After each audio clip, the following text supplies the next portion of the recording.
think that's it. All right. Hello, everyone, and welcome to the Quarantine Diaries, episode 22, Saturday Bracket Special, number 4. In studio, as always, my co-host, Connor Hazelton. Connor, how are you? We're doing all right. We're just working through just some last-minute changes. Absolutely. Also in studio, everybody's favorite guest, and appearance number fucking 7. That's nuts. Andy Gianta. Andy, welcome to the show. Thanks for having me, as always. Honored to be. And making his first appearance, first time, Christian Kolick. Christian, how's it going? First time caller, long time listener. How's it going, guys? All right. So this Saturday bracket is brought to you again by Andy Gianta. He's just turning them out nonstop. This week we are doing Pittsburgh's greatest athletes. So it's a fun one for all of you Pitt fans at home. A lot of love going around to the city. So Connor, if you are about ready, we can get started. Disclaimer, per usual. Yes. If an athlete is from Pittsburgh, but didn't play for any of the Pittsburgh college teams or professional teams, they were left out of this bracket. There's one exception, Terrell Pryor. He's in there because he's just an anomaly. Mm-hmm. But they had to have played for one of the teams. Absolutely. So I'm not in it, basically. No, I was going to put me and you. Just missed the cut. Yeah. That's fine. I get it.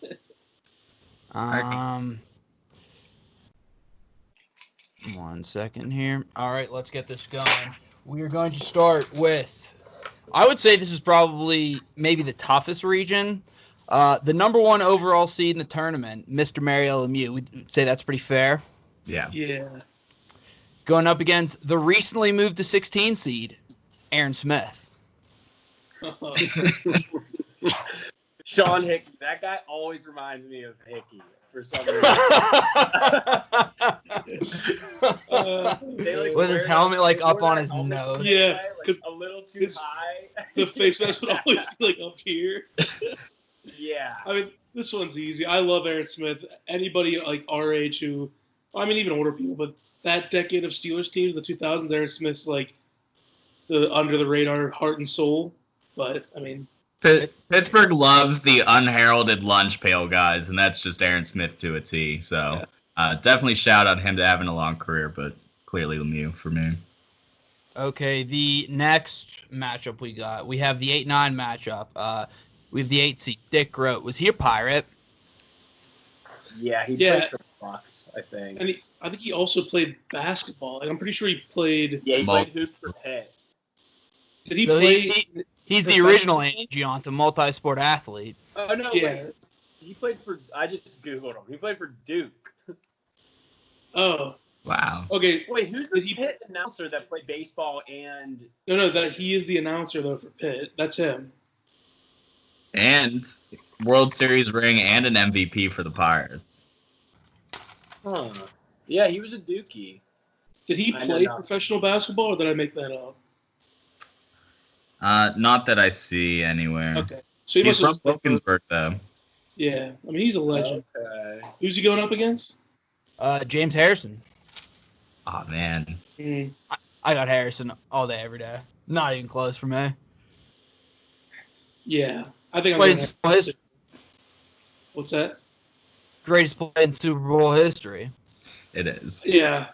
I'm admittedly biased against a lot of the older people. I just don't really have the respect for them that I should. But James Harrison really, he was so mean off the edge. It just he's a long line in the Pittsburgh outside linebacker core, and like you said, that Super Bowl play is one of the best ever. So I'm going James Harrison. Yeah, flat out, we don't win that Super Bowl without that play, so that carries a lot of weight. I'm looking at Dick Groat, this whole being from Wilkinsburg and being a Pirate and being a Pitt announcer. It's really tough to just bounce him in the first round. I know, but not just bounce, swept out of here. Play was the best memory of my entire life. This is tough. I want to respect Dick.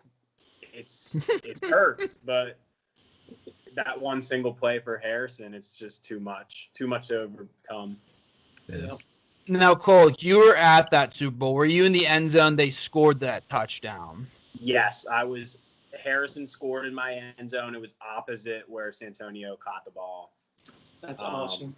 But it was cool. Like that Super Bowl. The other thing we saw was like Larry Fitzgerald coming like at us. I know it was a shitty play, but like him just like in space. You could probably remember he was like looking up the jumbotron, like watching Troy chase him. Yep. And you could actually like see it from our seats, like he was looking up like that, and like, it was an interesting game to have an end zone seat for sure. That's sweet.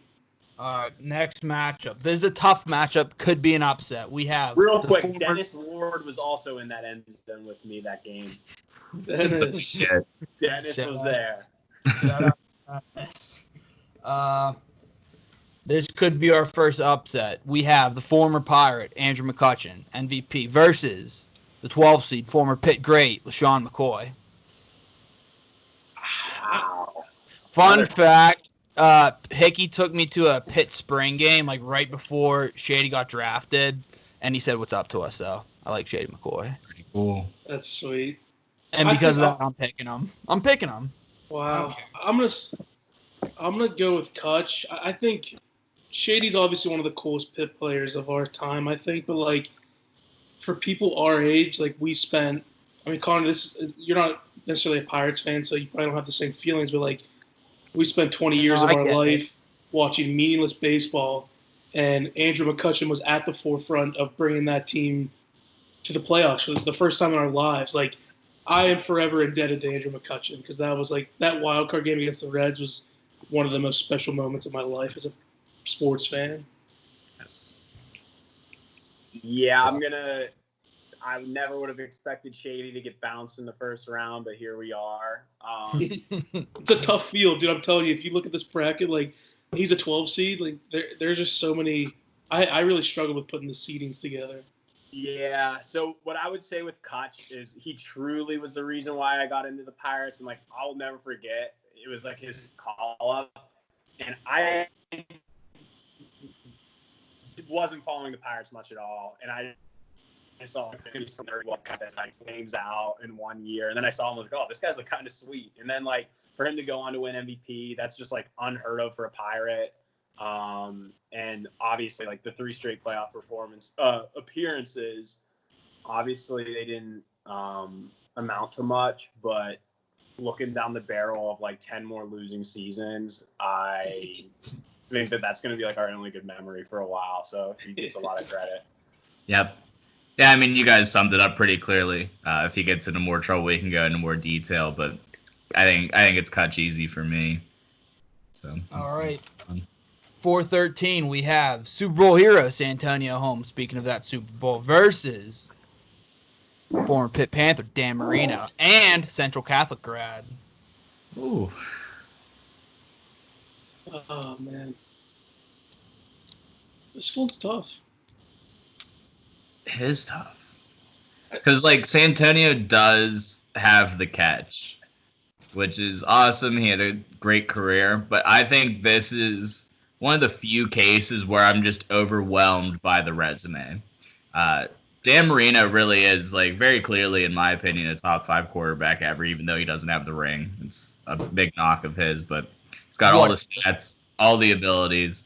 And I wish I was younger and could appreciate it, but, like, you could just imagine the buzz, like, of this kid coming up through Central Catholic, like, in high school as, like, a football player, coming to Pitt. I couldn't imagine, like, being a Pitt fan during that time, so I imagine that was absolutely insane. Watch him go on to be one of the best quarterbacks ever.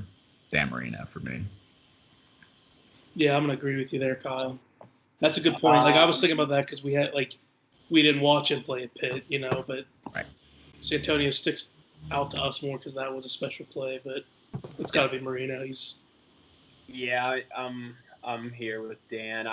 Maybe I'm like weighing things too seriously, but like to be from Oakland and then go to Pitt and be as good as he was, I think that's super cool. Yeah. I don't know if he's gonna make it to this. Is this a 64 team bracket?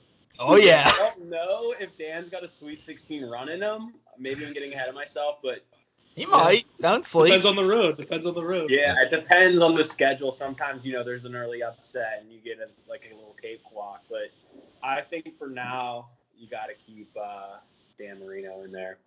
All right, Dan. Dan's moving on. 2-15 matchup. We have the 15 seed Kurt Angle. Who is this? It's the rest. Google this one. He won an Olympic gold medal for actual wrestling, and then he won the heavyweight championship belt in WWE. Yep. As impressive as that is, he is going up against the 2 seed, number 7, the Godsend, Big Ben. It's Big Ben. It's big. Fun fact, though, I saw. Oh, what the hell? Wait. Okay. We can hear you. We can see you. One of my birthday presents when I was younger was tickets to a WWE pay-per-view. It was Unforgiven. This is when Kurt Angle first came onto the scene, and he won. I saw him win the heavyweight belt. This was and he was a Pittsburgh kid, so everyone was pumped. It was fucking awesome. That's great. Yeah, shout out Kurt Angle. Yeah. He's going home. Yeah, All right. I unfortunately never really got into WWE, so this guy means nothing to me. Unfortunately, I feel bad. This guy would have lost to anyone. That's fair. Don't sleep on Big Ben making a run at the title. Oh yeah. We now have 6-11.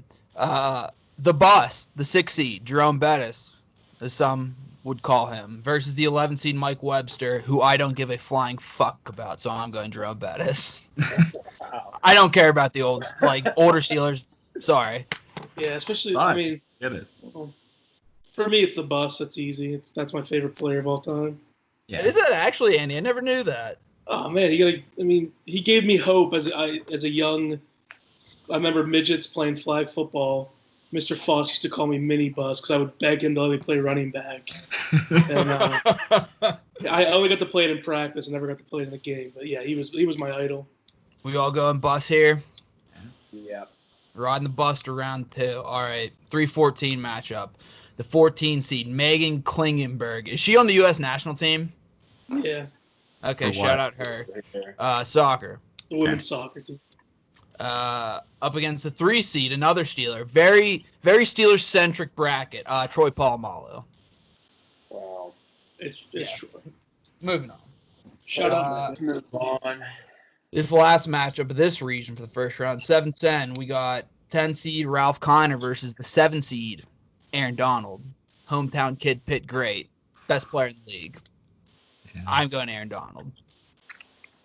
I had to look up some Ralph Kiner stuff before I just send him on his That's the way. thing. I don't know much about Ralph Kiner. I know he was a stud, but I'm going Donald, man. Penn Hills. That's classic. That's where my family's from. Mm-hmm. And he's arguably the best defensive player in the NFL. Yep. Donald. Gotta love it. Yeah, I'm definitely Donald, but I just want to see if there's anything significant to shout out Ralph Kiner about. He led the league in home runs for 7 straight years. It's pretty cool. Wow. Fuck. 46 to 52. Jesus, man. That's That's ridiculous. impressive shit. Was it all with the Pirates? I feel like Looks he that didn't play way. for them. He pretty much was only a Pirate. 1 or 2 years with the Cubs and 1 with the Indians. Yep. Yeah, Cool. that's wild. Goatee is out of control. It's really grown in nicely. Way better than I could have ever dreamed. All right. Donald's moving on to the next region, everybody. We got the 1 seed. You may know him as a golfer with a drink, Arnold Palmer, versus a 16 seed. And I looked up who he was. Olympic track star, gold medal winner, Roger Kingdon. Is it Yeah, Kingdom? Roger Kingdom. Oh, yep, my bad, Rodney. I'm going Arnie. I think it's Kingdom. I don't know. But yeah, it's Arnold Palmer.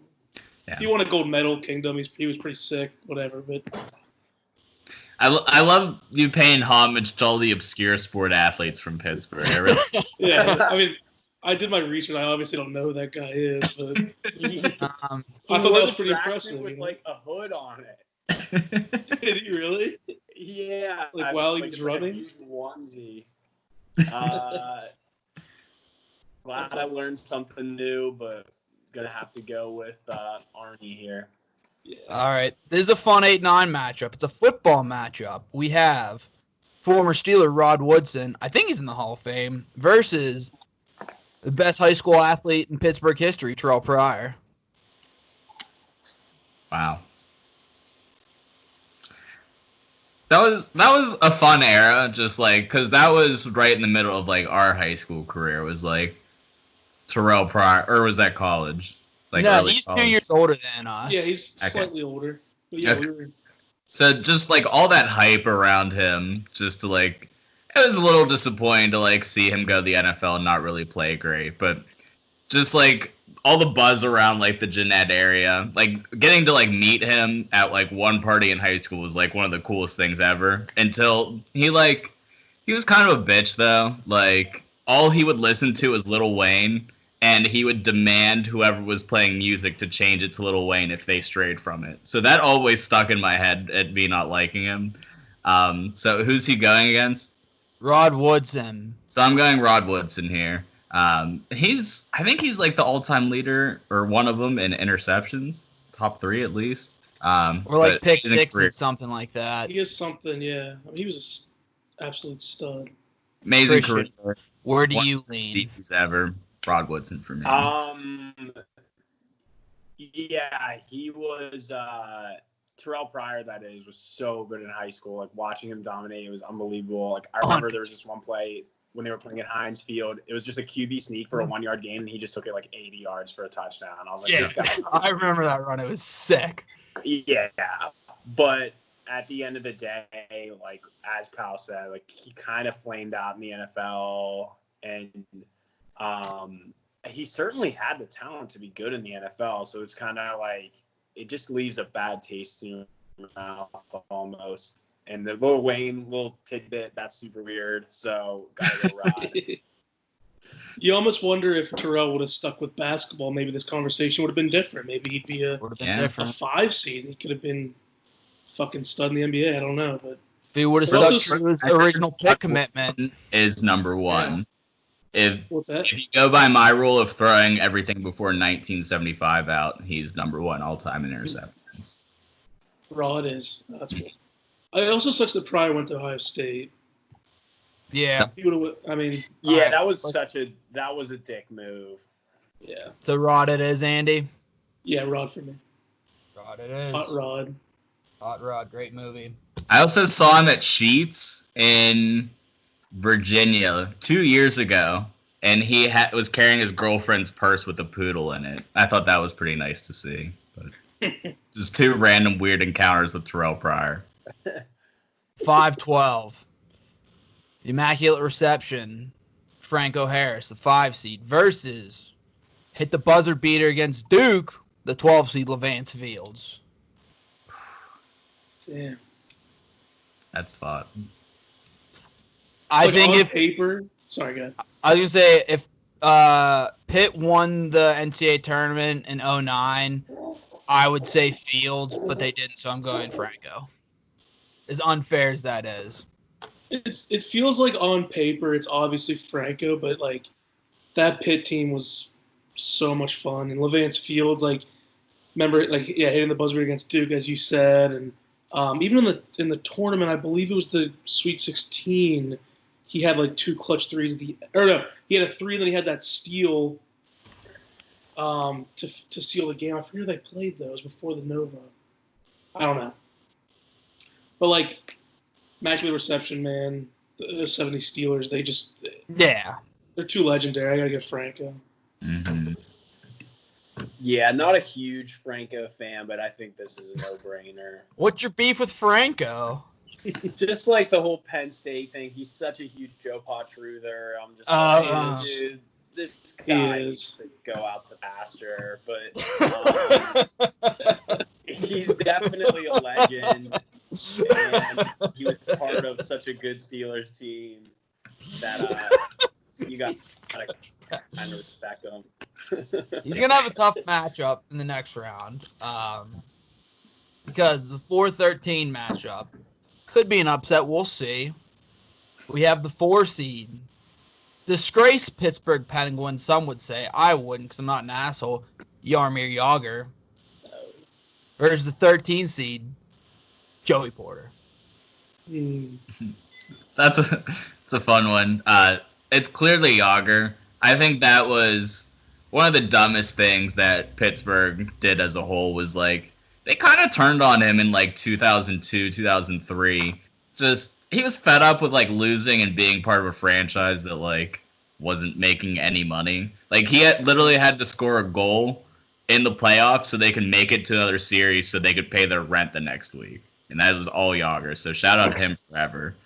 But he's my favorite Penguin going up by a lot. Very clearly Yager. Yeah, I really wish that he would have gotten the shot to when he went to the Flyers. There was talk that he was going to come here. That would have been like really. I felt like really would have helped like bookend his career as a Penguin. And then he started bouncing around. I was like, oh man, maybe if he comes just for 1 year, or just a post deadline move that would have cleaned up that bad taste. Unfortunately, it didn't happen. But yeah, I still think he wins this round. You were a big Joey Porter guy, weren't you, Christian? Yeah, and I give him a lot of credit for drawing that personal foul against the Bengals that ultimately led to us winning. Like, that was awesome. Went to that game in Cincinnati. They were talking so much smack all day long, and then the way that they lost and the way they talk is like, yeah, we're cursed by Big Ben. Like, it is what it is. Like, this happens every time. Like, remember, Ben got hurt. Yeah, they're throwing shit at him as he's getting carted off. All that craziness, the Shazier fumble, the Antonio Brown gets killed, the penalty because of Porter. It was just the most insane 10 minutes of football, like, of all time. So that was a great Joey Porter memory, just like as a coach to pull a stunt like that off. Love Joey Porter, but he was a little bit of like a one-trick pony, and so I can still go back and watch the "They Shot Me in Denver" YouTube video whenever and get instantly hyped up. That's a good one. Yeah, fun fact about Jaromir Jagr, our good friend Michael had his Capitals jersey back in the day. I remember that. Michael loves Jagr. 2:15 matchup. We have the hometown kid, former Pirate second baseman Neil Walker, versus four-time Super Bowl champion Terry Bradshaw. If anyone picks Neil Walker, we're ending this show. Yeah, I'm gonna go coffee immediately here real quick. You don't need me for this. Yeah, that's fine.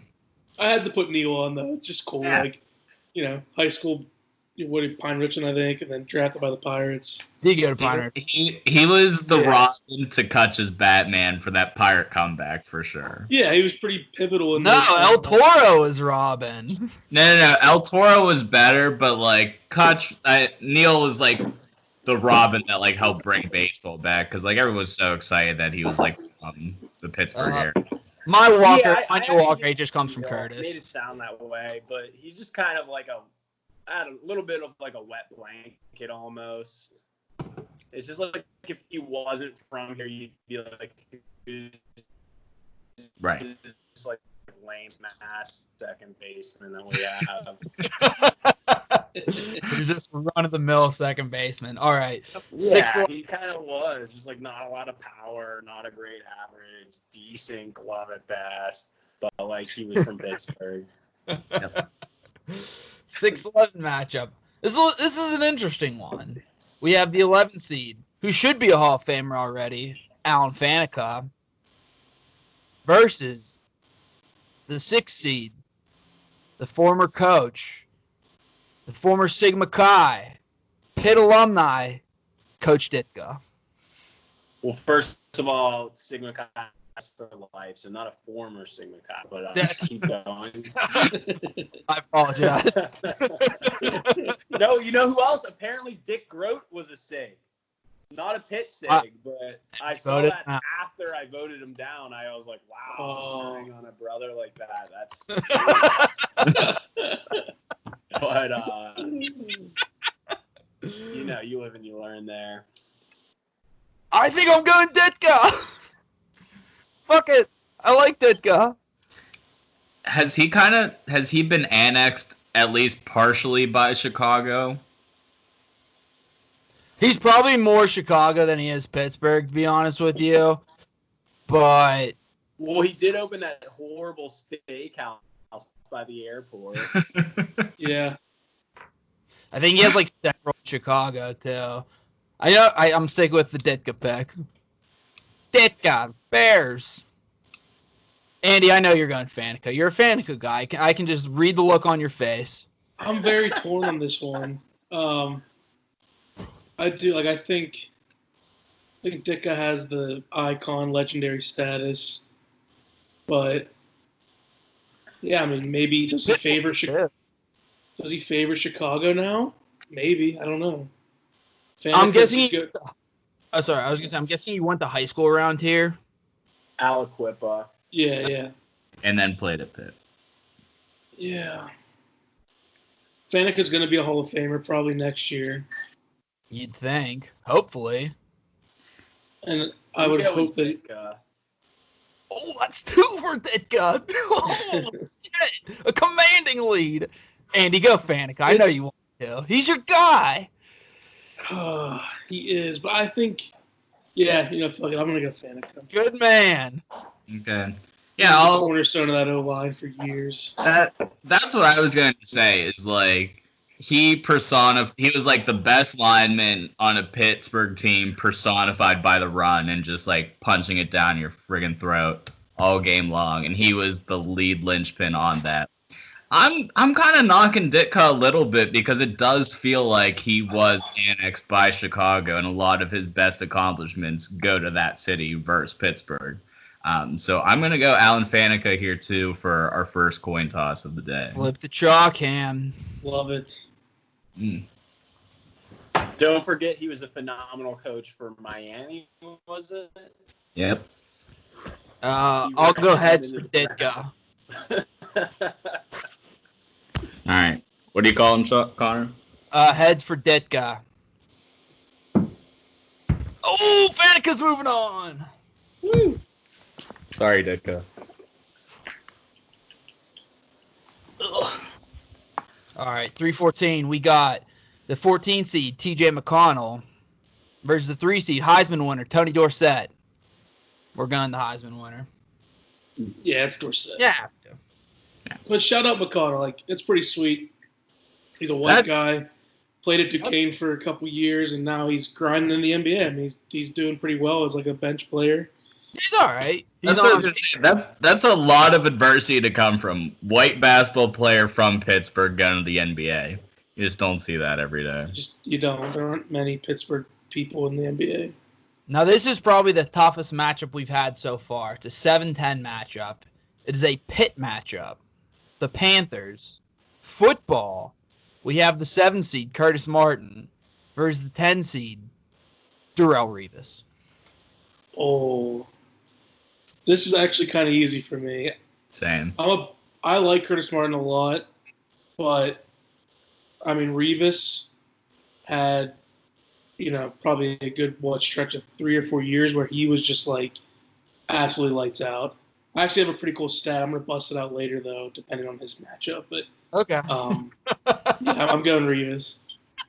Yeah, I have a couple points on Revis too, but I think it's an easy one. Curtis Martin's probably a top 20 back of all time, and they had comparable upbringings: Pittsburgh, high school, Pittsburgh, Pitt, and then NFL. And Revis is a top 3 defensive back of all time, so he just did it better than Curtis Martin did. I go Curtis Martin just because he said hi to me once, and that was pretty cool. It's pretty cool. Cole, I'm guessing you're a Revis guy. I'm going Revis. I feel like he was the first of a generation of what they call shutdown corners, and that was cool to have that Pitt name on that. All right, moving on. Sir. All right. We have 116, the 1 seed, Mean Joe Green, Have a Coke, versus the 16 seed, Julius Page. Don't need to talk about this one. We need to talk about Julius Page, though. He was my absolute favorite Pitt basketball player of all time. I mean, he wasn't as good as Brandon Knight, and he wasn't the leader, but he was like the first like super swaggy player like I really like got into. And he has one of my favorite dunks of all time. I think it's Georgetown. He like comes down the lane and he like bounces off somebody and just left hand crams it over somebody. You can find it on YouTube super easily, but one of the best pit dunks in history. So We'll I edit that clip in. Yes, You can we'll edit throw the that clip in. in after. Yeah, the whole like the one sleeve that he like, dude, he was so swaggy. He was awesome. But I mean, Joe Green is Joe Green. Yeah.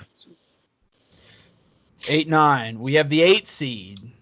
Steven Adams. Where did he come from? Versus the 9 seed. 3-time, or is it 2-time Stanley Cup winning champion, Marc-Andre Fleury. He just won 2, right? Or 3? 3, Bubba. That's right, He won because... one as a backup. Well, no, I thought it was 2 as the backup. Oh yeah, 2 is a backup. Basically, yeah.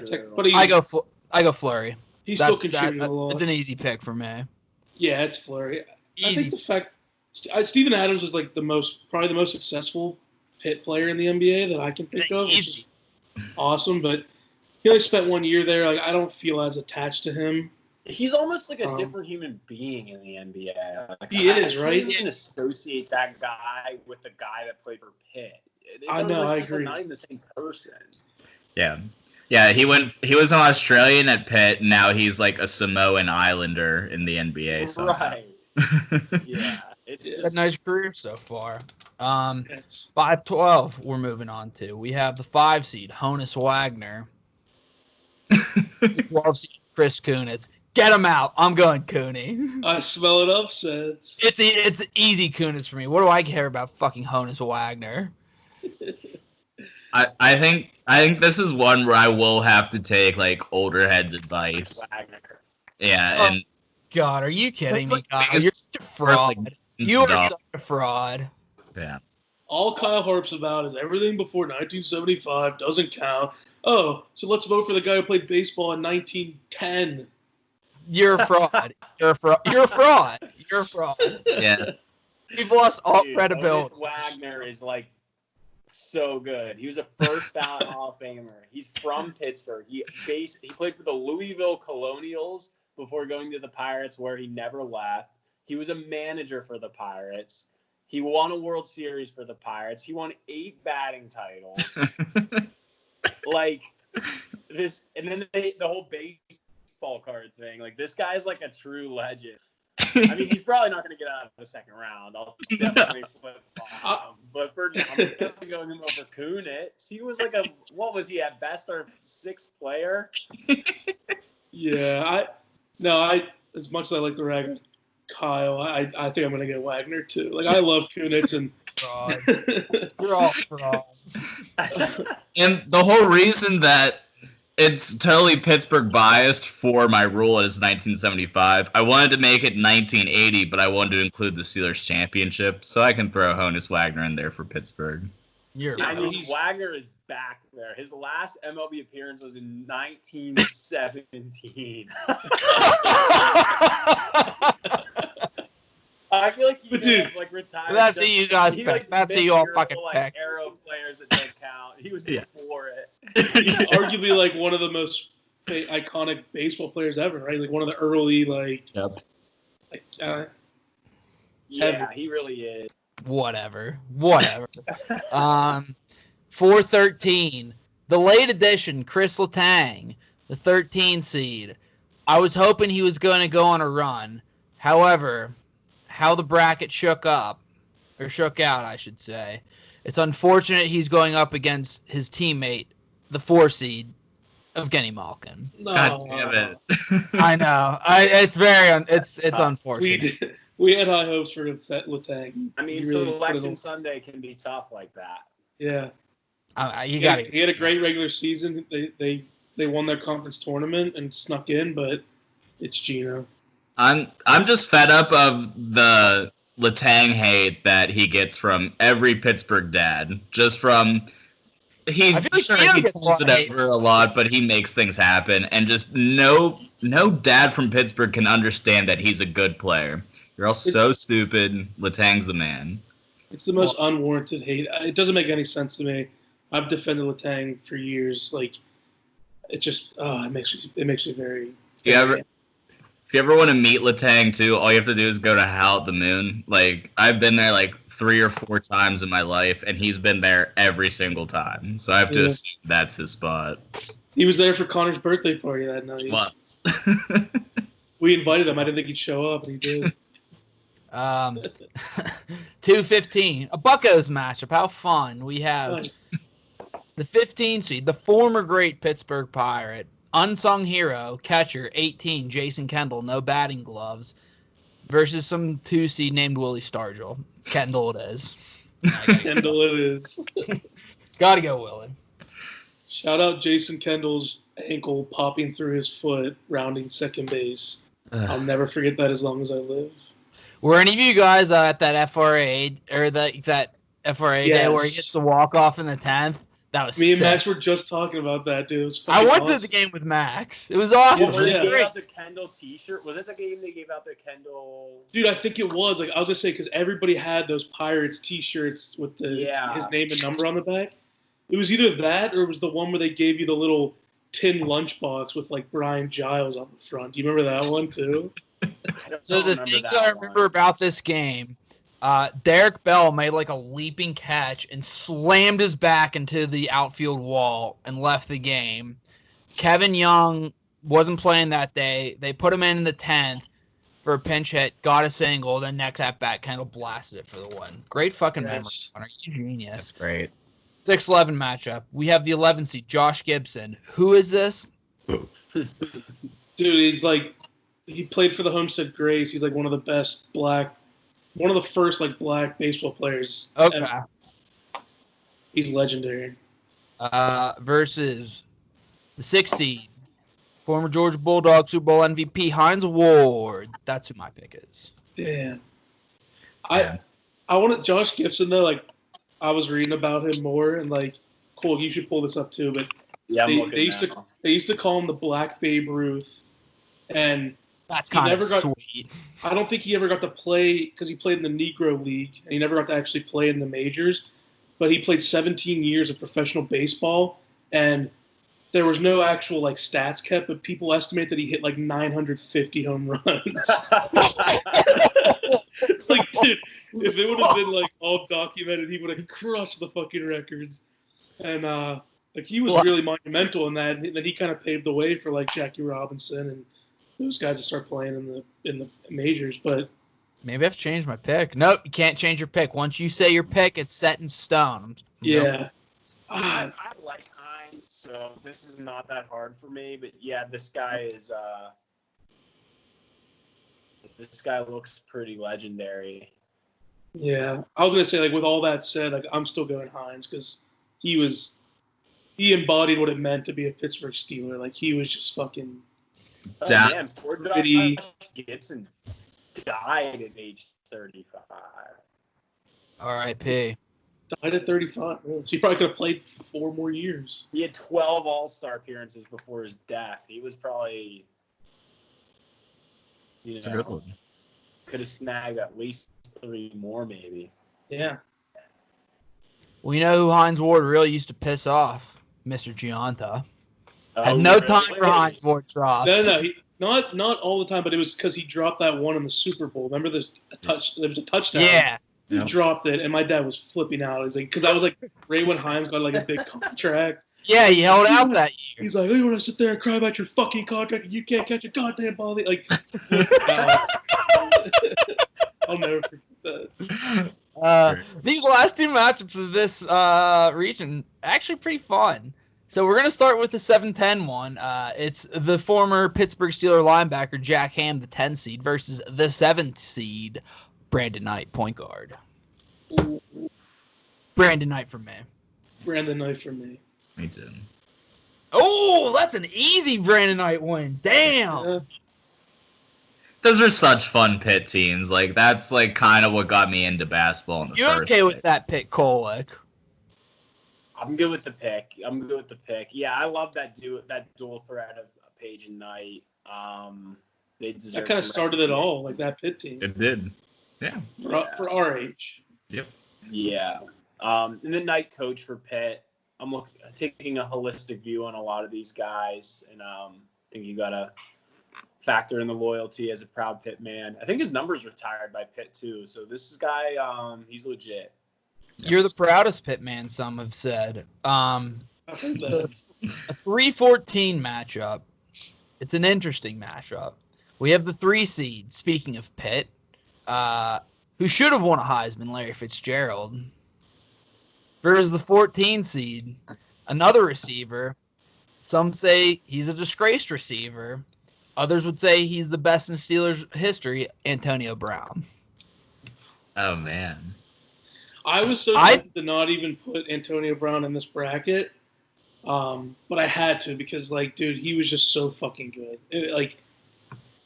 And that's why I'm taking him, just because I think he means more. He meant more to Pittsburgh than Larry Fitzgerald ever did. I know it ended not good. I think the highs for AB were way higher than Larry Fitz. Neither of them won anything significant here. I think, I was gonna say, like, if AB had won us a Super Bowl or something, that would weigh a lot heavier.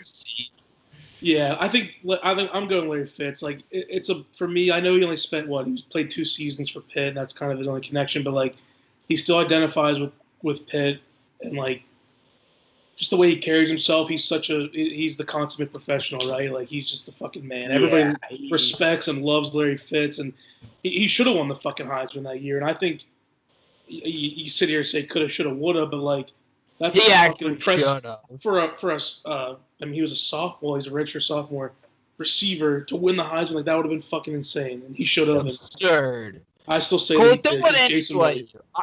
I know you're an AB guy through and through. This is a very, very interesting matchup. It is. You got opposite spectrums as far as personality, which, weighs heavily. But I just every time I see Larry Fitzgerald, he makes me happy. To be a Pitt man. He just embodies exactly what you want in an athlete. He's just a human being, not even just an athlete. Yeah. He's the best person. Yeah, he's just even I guess to contrast with LaShawn McCoy, who I love, but he just acts like such a goof sometimes. And I'm like, Jesus, Shady. Larry, you never have to worry about that. He's just by the book, and he's so damn good. These quarterbacks they've had in Arizona, people are gonna forget how horrible they've been. Yeah, Kurt Warner for a year and a half. Years. Carson Palmer for a year. Kurt Warner, even towards he was league average most of the time he was there in Arizona.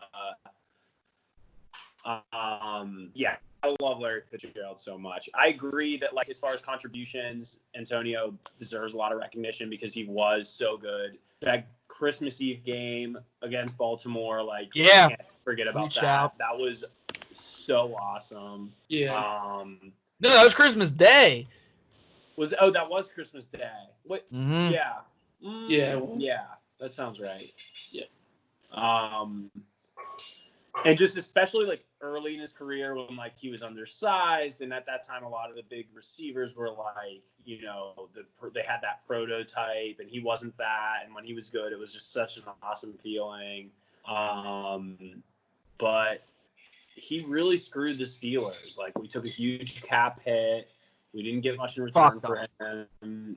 He just continued to act like a complete clown. I think that he was a bad influence on the overall team for a few years, even before that. So yeah, this is tough, but it's easier to go Larry here. Kyle. This one is tough just because it's so tough to remove the emotional trauma that we've gone through the last year and a half with Antonio Brown.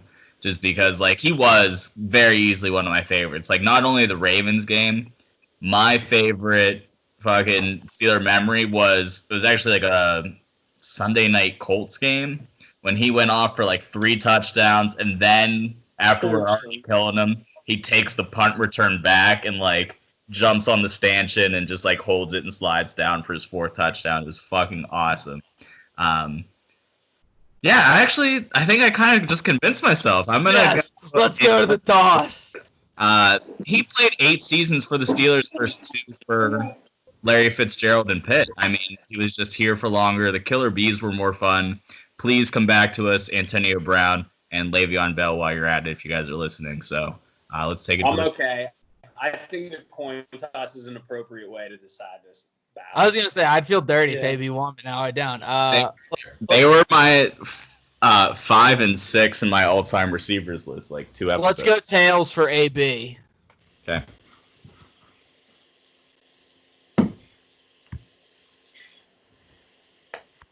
That slid off, so I'm gonna do it again. All right, still stick with tails.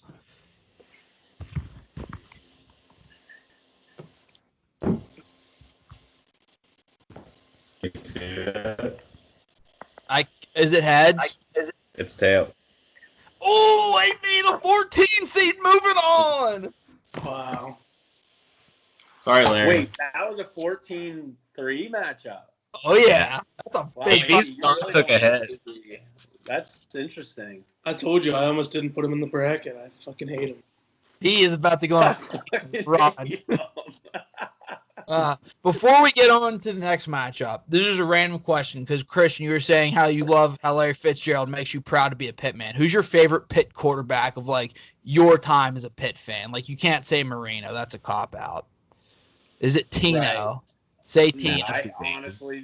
I've always been so frustrated by our quarterbacks. I can't appropriately answer that. I've never been satisfied with any of them. Palco's probably the best one. I was actually going to say if I might have to just go back and say Palco. Shout out Palco. Did you say Kyle Rutherford? Rutherford, the I left, love Rutherford. just would go. That's not a bad pick. Big fan. That's not a bad pick. It didn't hurt that I think both of them got to throw to Larry Fitz, so it was like, yeah. Oh, wait, who was the Texans quarterback? Tommy Savage. He was pretty good for his 1 Well, year. Yeah, Peterman was good too. Peterman was good too. He was just so conservative. I didn't Peterman like went to Savage. He was Clemson and conservative. spanked He him was like 35 around. years old. Like, no.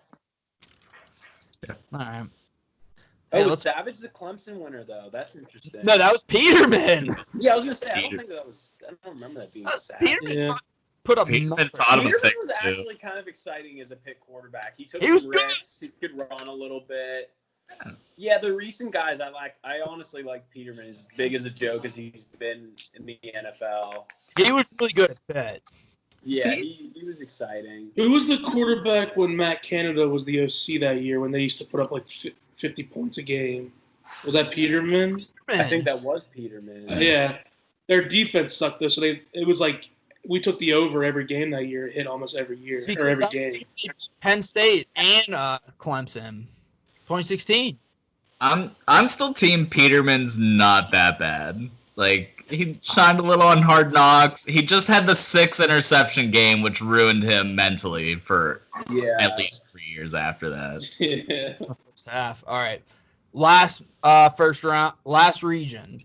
116. We have the 16 seed, Brian Giles, former great of the Pirates, versus the 1 seed. You may have heard of him, Sidney Crosby. Crosby. Crosby. But special shout out to Gile and Kendall because they wasted their primes away on terrible Pirates teams. They didn't complain 1 second. They just showed up, loved the city, did their job. That's their fault. I had to put them in because, like, I think for us as kids, like, That's their those were the fault. two that stood out. You know, like, they were our Pirates teams. Even though they sucked, we still loved them. All we had. 8-9. I just remembered. I was very much considering doing the show like this. Keep them on. Keep them on. You still should, yeah. Yeah, it's not They'll too late. for the later rounds. All right, 8-9 matchup. A matchup of the old heads. We have the 9 seed, John Stallworth, versus the 8 seed, maybe the greatest home run in baseball history, Bill Mazeroski. Push comes to shove, I always go football over baseball. So Sorry, I was actually checking out my shades and goatee combo. Who was the first pick? I was too distracted by my swag. Right now to distract. Mazeroski versus John Stallworth. Okay. You know, I think I used to always hate on Mazeroski. Like, I would say, like, he really wasn't that good. It was just because the one hit. But like that home run, that's like one of the most famous home runs in baseball history. You know, so it's the most famous home run. Maybe. Yeah, it probably is. And Stallworth was so good too. But I think people tend to think about Swan over Stallworth. He maybe kind of lives in those shadows a little bit because Swan was like more electric. Yes. I'm looking up both stats right now. I think Stallworth has better stats. Stallworth was better than Swan, though. I think so too. I bet he was. I'm just saying, like I feel like Swan, because Swan had those big catches in the Super Bowl, like when he mossed the guy in the Cowboys. Whatever that they did an NFL special on those two. I don't think I have. Mm-hmm. It was really, really interesting, actually. Like, it was like their contrast. Like, Stallworth is like backwoods, like Mississippi or like Alabama, like, you know, just a really like simple guy. And Swan was like super flashy and just like made it all about him. From California. Yeah, they were like USC, right? Yeah, he was like he was the AD there. They like apparently they absolutely like hated each other most of their careers. I was just gonna ask him. Like best friends. Nice. It was interesting. Oh, that's good. I was hoping they were friends. Both of the career numbers as Hall of Famers are incredibly underwhelming. Stallworth's numbers: 537 career receptions, 8,723 yards, 63 touchdowns. That's a Hall of Famer. Are you fucking kidding me? Like, yeah, I guess he's got the Super Bowls too, but come on. And it's fucking impossible now for receivers to get into the Hall of Fame. It is impossible. You got to remember the era they played in, though. Those guys were getting fucking killed. All like, if they played in today's NFL, where there's like pass interference every other play, they'd probably have 13,000 yards. You know, like pass interference didn't exist back then. Those guys got their fucking asses kicked. And just volume-wise, there were only like 25 pass attempts a game back then versus 45 a game now. Everyone just fucking running the ball. I'd still take Terrell Owens over him. Now to Mazeroski's career numbers. It's a fair. Let me hear his.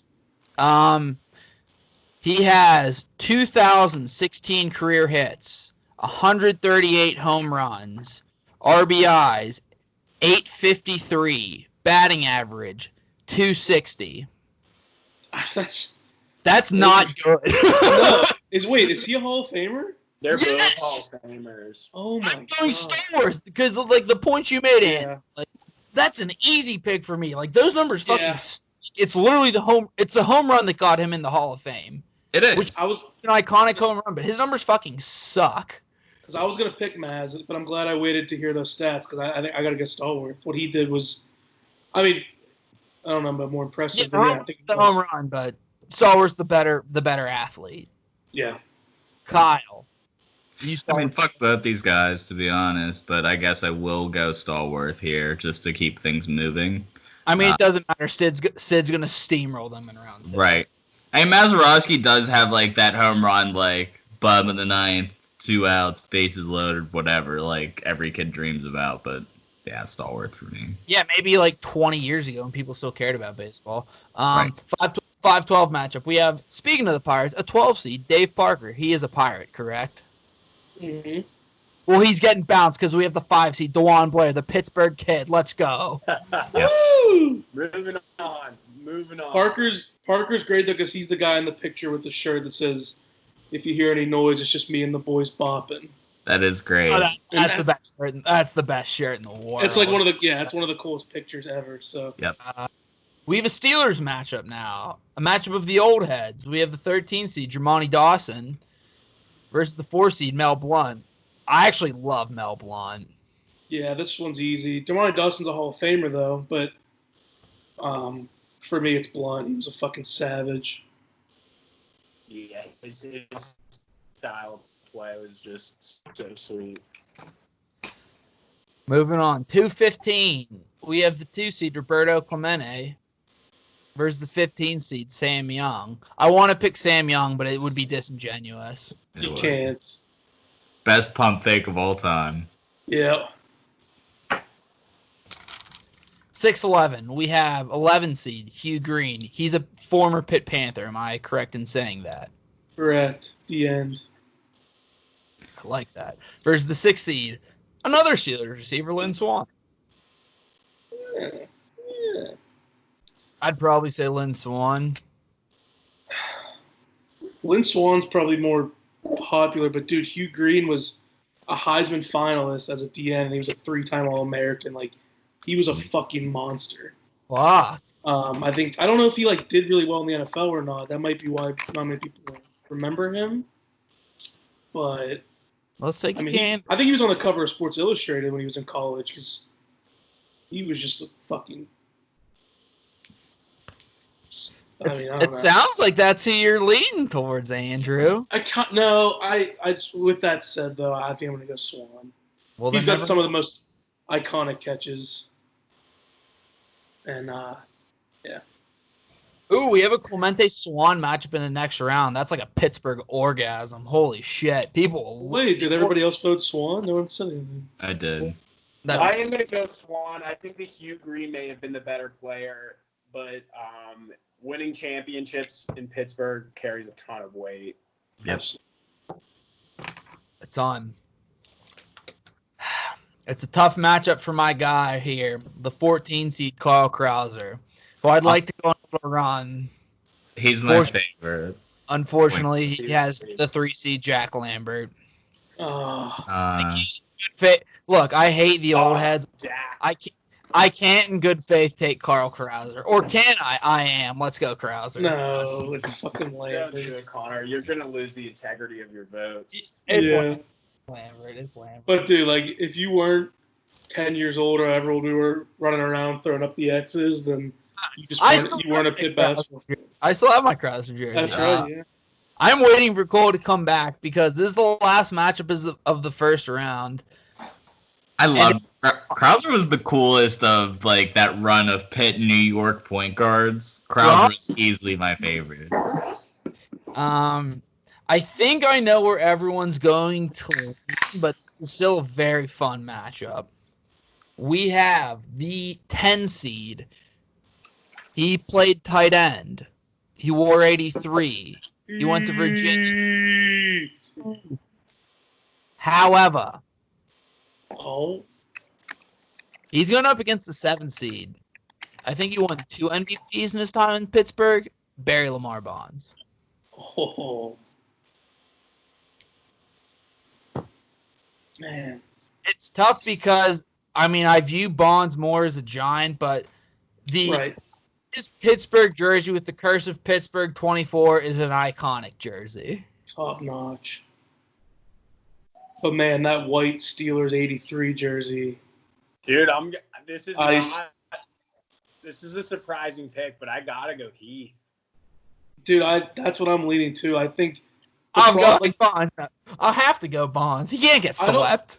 I don't know the story with when Bonds left, but I just feel like everybody hated him because I remember he'd come back and he'd get booed all the time. But I just feel like it was kind of a messy ending. And, Heath is just I feel like Bonds is the ultimate, it's about me type of guy where he is just the ultimate team guy. And it's just it's hard not to respect that. And then he did win 2 Super Bowls. So, that means a lot. First round pick of it, if you're the first round pick, I know he wasn't a huge impact player. He definitely wasn't. I'm not going to try to rewrite history, but I disagree. I think he was his rookie year. See, because they won his rookie year. He had that touchdown in Indy in the playoffs. Oh yeah, that's right. It was a huge, it was a 50-yard bomb to Heath on the sideline. Yeah. Don't you sleep on Heath, Christian, although I didn't pick him in this matchup. Don't sleep. Hey, hold up. I'm not sleeping on anyone. Kyle, you're the decider. I've heard Heath chants in Heinz Field. To this day, any white tight end that catches a pass, it's Heath. Yeah, anytime. I'm probably sure that I've heard Heath chants at Pens and Pirates games too. I can't confirm that, but I'd believe it for sure. Heath really is just Pittsburgh personified, overrating our athletes. It really is. This is the textbook example. I'm going to do it here as well. Get the fuck out of here, Barry Bonds. He's not even the same person without steroids, even though like he was sneaky, like still really fucking good for the Pirates. Like Yeah. Oh yeah, So Barry he's Bonds a fun facts are unbelievable. 325, He has a 30 home run, four- 30 stolen base guy for us a couple times. It was just insane. But he didn't give a shit about us, so I don't give a shit about him. He loves us, and I love him back. And no, you say Christian? Yeah, I'm going Heath. I mean, Bonds, the stats are unbelievable, but like, I'm just looking at Heath's numbers. They're just so consistent. Like every year, it's just like you know what you're getting out of that guy. what is his average? Like 500 yards and five touchdowns. Like close. He pushes like 600 yards every year. His average is long. Like 1 year's longest catch was 22 yards.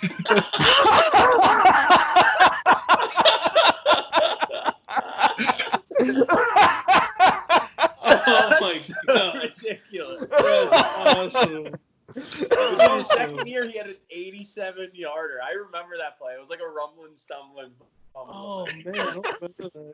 But like other than that single play, it's just like you know exactly what you're getting. Like 5 or 6 touchdowns, 5 to 600 yards. Yeah, that's the role he plays. Fuck yeah, he. Andy, you said you don't remember how Barry Bonds is, like, how he left Pittsburgh. I bet it was probably terrible because he's apparently the biggest fucking asshole of all time. Yeah, I'm sure it was something. I don't- I don't. All right, second round, fellas. We have the 1 seed, Mario Lemieux, versus the 9 seed, James Harrison. It's got to be Mario. Sorry, James. Mario Lemieux. Got to be Mario. Yeah, not much of a discussion there. Now, there could be a discussion with this one because it is a 5-4 matchup. We have the 5 seed, Andrew McCutchen, versus the 4 seed, Disco Dancing Dan Marino. I refuse to vote for Kutch just out of principle. I'm going Marino. Wow. Then I'm gonna step in and negate this right now and go back to Kutch. Just Fine. Kutch is like one of the most significant players in our lifetime. Like he saved baseball for us. I wouldn't give one single fuck about baseball today if it wasn't for him. And yeah, we already went over what he meant to the Pirates, so I think it's very easy McCutchen for me. Yeah, I was thinking the same thing. I can respect. His kid's name is Steele. I know, dude. Like, I mean, that carries some weight. Cole, do the right thing. Pick Marino. He's a pit guy. I'm not picking Marino. Oh!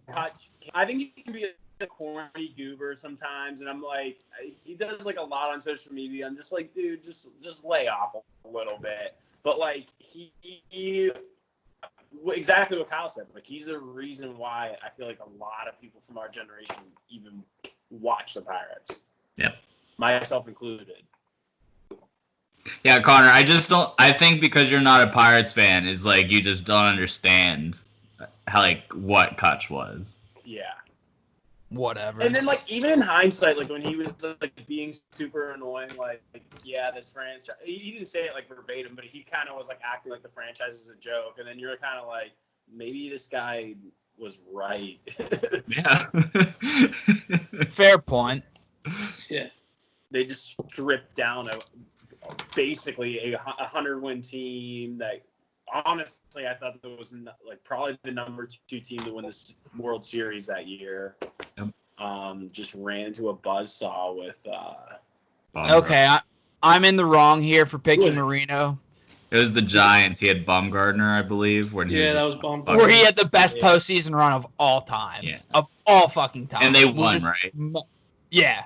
They just was moaned the people 98 down. win team Wait. against Arietta or no? That was the year. That might. I was just I think that was against Arietta. It Oh was. man, that game was so funny. Because our division was so good. It was the Cardinals. I'm pretty sure the Cardinals won the division, and then us and the Cubs were both 90. The Cubs won like 97 games and finished in 3rd. Yeah. But Arietta was lights out that year too. He won the Cy Young that year. I hate That was Eric. the year the Royals won. Yeah, I hate Arietta. To be fair, I'm in the wrong for picking Marino in that matchup because I just texted our good friend Michael, biggest Pitt fan you'll ever meet, and asked him this question, who he liked more. He picked Kutch. So Smart man. A little celeb vote. I like it. I'm gonna hold off on this matchup and move on down. But actually, they're both pretty tough.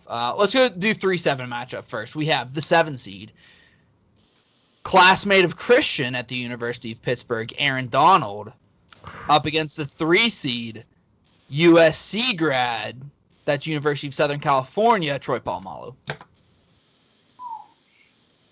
It's Troy. Yeah, Troy. Yeah. I mean, Troy gets so many sympathy points for how the Steelers just kind of did him dirty at the end, and he still hasn't said anything bad about us. I just fucking love Troy. Hall of Famer Troy Polamalu. Right. Yeah. Shout out. Now, this one's going to be tough for Andy. It may be tough for everybody. Not Kyle. I think I know where Kyle's leaning. But we're just going to dig right into it. We have the 6 seed, Hall of Fame running back out of Notre Dame, Jerome Bettis, versus the 2 seed from Miami of Ohio, Big Ben Roethlisberger. Oh, man. Damn. This is a very interesting matchup. Does anyone feel strongly? I know Andy's going to go last, which is fine. This is fucking tough. I'll gladly go first and just say Big Ben. No, I was gonna say, you know how much I love Bettis and he's my hero, but it has to be Big Ben. Like he is. Wow, Andy. It has to be. You're a sheep. If Krolik said Bettis, you would have said Bettis. You're a sheep. That's not true at all, dude. You're an idiot. Wow. This podcast, and we always talk about how Yes, like unimportant running backs are, and Nah, I mean, I love him just because he's a fat guy and he gave me hope as a young fat athlete. But low-key thing about Bettis, when that was like the introduction of the truck stick in Madden. Oh, he was so good. Yeah. He like randomly, like at the end of his career, he had that 1,000-yard season, and then the truck stick came out, and he was so good in Madden. Yep. could not be tackled. Yeah. Also, He was an so offensive- slow. Guaranteed like one broken tackle. He was like a 78 speed, though. He was so fucking slow. It was like playing with a lineman. Oh boy. Next region, folks. We are on to the 1-9 matchup. We have the 9 seed Rod Woodson versus the 1 seed Arnie Palmer. Any discrepancies against Arnie? No. It's gotta be Arnie. The 5-4 matchup, we have, again, another running back, Franco. Not looking good, Franco, because you're up against Yager. I'm going Yager. Fuck out of here, Franco. I'm gonna go Yaws. Can I tell a fun story though about Franco and the Immaculate Reception? Yeah. I'm not sure if I've told you guys this or not, but so my dad, you know how he was like just the most negative sports fan ever. Like every time a bad play happens, he's just like up in arms, whatever. Yep. So he was actually at the Steelers game. It was the playoff game against the Raiders, and Immaculate Reception play. He had standing room only seats with a couple of his friends, so they're like standing up on some balcony or whatever. And the Bradshaw throws it. My dad sees the ball get tipped and just like turns around in disgust and starts walking away. Like couldn't fucking believe it. And then like 2 minutes later, just hears the entire stadium going nuts. He runs back and he's like shaking his friend. He's like, "What the fuck happened?" Because he missed it. He runs back. He just sees Franco running in the end zone. He's like, so like my dad was there, and if you remember, that game actually wasn't on TV, so a lot of people didn't even see that happen live. And he saw it live, but he fucking missed it because he was just like so pissed off. That's Awesome. That's a really great story. That is It's so so, funny. big G. It's unbelievable. I know. that's Chris Kolek also was there for the record. That's awesome. Yeah, I can't imagine witnessing that. All right. Now that we're talking about the Immaculate Reception game, I may need to rain on some parades. Because my dad likes to joke. He says everybody you talk to who's lived in Pittsburgh their entire life has said they've been at the Immaculate Reception game. This is a John Hazelton quote, not a Connor Hazelton quote. I know, but The I mean, Bullets I have did. been going to Steeler No. games since before the Super Bowl era. Yeah. He was there. Like, Oh, this is the I'm best. not disagreeing with that, but my dad's like, yeah, everybody I talk to says, oh, I was at the Immaculate Reception game. He's just cranky old fuck. I know he's lying, but I'm not. You just completely made that whole story up. I'm fine with him losing because I'm not a huge Franco fan, but I would like to just be on the record. I vote for Franco on this one. Really? No, Yeah, you're hating on Franco in the first round. I just pulled up his Wikipedia, and I'm just thinking about that statue of him in the airport is just like, I love coming. It's down a that great escalator statue. and seeing Like, It is that a great fucking statue. It's just That like, is I'm awesome. home. Yeah, it's a great. All right, fair point. All right, Wait, who just beat him again? Yogs. Yeah. Yeah. No, come on, dude. Yager's the man. Yeah, Yes. yeah. 2-11 matchup. We have a Steelers matchup. How fun. The 11 seed, the lineman, Alan Faneca. Again, linemen are boring. Versus the 2 seed, 4-time winning Super Bowl quarterback, 2-time winning Super Bowl MVP, Terry Bradshaw. That is who my pick is. Lyman are boring. Yeah, I think it's got to be Terry. Yeah, I'm not again the guy I'm in love with, but I mean, Right. 4 Super Bowls as Well, a quarterback. I think my problem is that Terry doesn't like. I think he doesn't like the Steelers that much, and he's kind of been a distant these last 10, 15 years. But That's going to be my ace in the hole for voting him out at one point. I'd like to That's Yeah, why- same. That's gonna have to come up, but he wins this one. because the super genius Mark Madden seems to believe that Pittsburgh ran Terry Bradshaw out of town. They were like tough on him and whatnot. And I like He the was super. super supportive though against like Antonio Brown. Like he did come to the Steelers' defense like with all that because the Steelers were getting crucified. I was like, why are we considered this joke? Yeah. Because I don't think that's really true. yeah, And he actually stepped up a little bit for that. Yeah. he's coming around. What the one funny thing that Terry Bradshaw did that was super weird. Remember when he was giving Tom Brady his like 5th ring? He was like, "Oh, you're passing me up now." Like, dude, no one ever compared Tom Brady to you. Like, get off your high horse. And that's why I was like, no wonder why the Steelers can't stand this guy. He's like literally making Tom Brady's 5th Super Bowl about him. I'm like, are you out of your mind? But that's think- like. He has an thought IQ of like that's 60 too. So He's like one of the dumbest people in the world. yeah. My dad used to always say he was like literally, he probably had an IQ of like 70. In Terry's defense, and I told Kyle this before any of you got on, we started recording. I read the other day. He recently said Big Ben best quarterback in Steelers history. I was That's just gonna right. say that he was on the fan. He said that, which I thought. Who said it? Terry Bradshaw said it? Yeah, Yeah, Bradshaw Wow. said Big Ben. Yeah, And he's fucking That's- right. because that's what they were saying. Like in the early days when because Ben was kind of an asshole too when he was younger, Yeah. and they didn't really like each other. But I think now, like as they're getting older, like they're kind of building a relationship, and that's what Terry was like. Yeah, I think as a quarterback, he's better than me. You know. Think of Terry. That's a very interesting little fun fact there. I'm glad to hear Yeah, that. maybe I'm turning on Terry myself. These are all great things I'm hearing. here's a question: Is there any NFL team that has a better tandem of 2 quarterbacks than like the Steelers have of Bradshaw and Big Ben? Young in Maybe. Montana. I was Well, gonna say that- that. Discussion. I mean that's arguable though. I'm not saying those 2 are definitely better, but that's like a comparable one for sure. And then Staubach, Aikman, and Romo. Well, Romo didn't win. Yeah, fuck That's Staubach, dude. He sucks. Fuck Staubach so fucking hard. Romo's better than Staubach. Like, I hate that's a Staubach. I don't know why he gets put into this group of like an elite top 10 quarterback. so much. It's absurd. Shut the fuck up. Troy Aikman, I actually think gets slept on, and I don't like Troy Aikman, but he's really good. Same with Romo. Yeah. What about Unitas Manning? Oh, It's a good one. that might be the best. Unitas is a proud Pittsburgh guy too. I'll still take the aforementioned 2 teams over fucking. Wait, Johnny. what about Joe Namath and Mark Sanchez? Sanchez And Chad Pennington. titles. And I was trying to dig up a joke. I was going to say Brad Johnson and Jameis Winston. I was like, just forget it.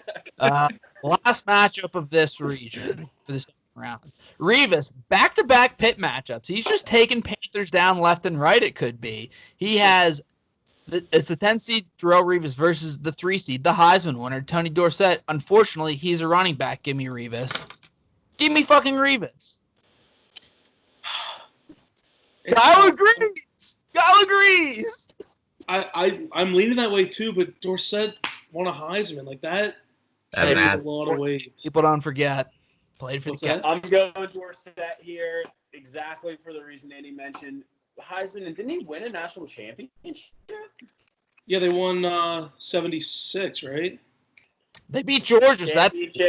Championships matter a lot, folks, and he won. Yeah, and like Revis won a Super Bowl. As did Dorsett, to be fair. Absolutely for the worst team he could have ever won. Which I won't knock him for that, but I'm certainly not going to give him credit for it. Did Dorsett go to high school around here? Yeah. I think Aliquippa.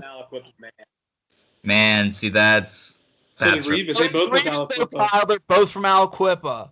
They're Man. both Quippa. Wow, a Andrew second-round Quip matchup. I was not expecting this. Yeah, if Dorsett didn't go to high school here, it'd be an easy Revis for me. But I think I still am going to go Revis. He had in our lifetime. I didn't go to Pitt, but I kind of was a Pitt fan growing up, and he had I think the coolest moment from my time as a Pitt football fan in the backyard brawl with. Yep. It was the best first half of football I've ever seen. I think Pitt got killed in the second half. But that punt return where he took it, Derek Kinder had the block of two people at once, and then he finished it off with the spin move and everything. Coolest moment Pitt football in our life. Was that Pat White and Steve Slayton? Or is it after them? I think it was after. Dorsett also has probably the two most other than the Swan Sports Illustrated catch. The two Sports Illustrated, the one where he's lifting up the quarterback and it's Pitt is it, and then the one where he's running out of the tunnel headed for the Heisman. Those are two of the sickest Pittsburgh Sports Illustrated covers of all time. Yeah. Kyle, go Revis. Don't listen to these running back truthers. Fuck them. No, it is really tough. Because I do want to vote contrarian just for that, but I had to shout out Revis' special moment. But Dorsett, just in the scheme of things for Pitt, I mean, I think he did mean more to the Pitt. Championship, Heisman, iconic photos. He's still he still supports the program. He I know he was a huge clown, but he helped recruit Shell. He didn't have to do that. Yep. It's for as a current day Pitt fan, the idea of somebody winning a Heisman or them winning the national championship seems like a complete impossibility, and the fact that Dorsett did both, I gotta give it to him. Yeah. But I want to say that the Revis stat. So no, it's too late. You picked Tony Dorsett. It's too late. Shut up, dude. I hate you. It was 2009, and granted, a couple of these guys were a little past their prime, but this is the list of receivers that he held in the same season, held under 35 yards. Andre Johnson, Randy Moss twice, Marcus Colston, Terrell Owens twice, Torrey Holt, Steve Smith, Reggie Wayne, and Chad Ochocinco. That's insanity. That's all in the same year. It's impressive. He probably is the best cornerback. In this situation, I would be okay with Revis winning. I'm not trying to say that, but Dorsett is so decorated. It's hard to Yeah. Yep. Can't deny the accomplishments. Fine. He's moving on. Fine. Cody's moving on. And his national championships after the 1975 cutoff. Yeah. Wow. He snuck that one in there. Yeah. He knew this was coming one day. All right, let's get this moving along here. Jeez, we're going to be 4 hours in. Yeah, I'm tired. All right. Sorry, I just saw one of those like build your squad things on Twitter for $15, and I'm like so intrigued. They have Pat Mahomes for $2 on here. Jesus. All right, Granted, they also have like Brady, Montana, Peyton Favre, yada yada yada. Let's focus. Let's focus, huh? All right. We have Joe Green versus Marc-Andre Fleury. Joe Green. People forget Flurry cost us probably 2 extra cups. Yeah, as much as I love Flurry, man, he had some rough years. Joe Green's legendary. 4-5 matchup. We have the 5 That's a seed. good read. We have the 5 seed. Honus Wagner versus the 4 seed. Evgeny Malkin. If Honus Wagner wins, I'm leaving. I will. I'm Don't leaving. All right. Gino. I was for Wagner, but this is where we draw the line. Gino's Yeah, I'll go Gina too. the fucking man. A 2-6 matchup.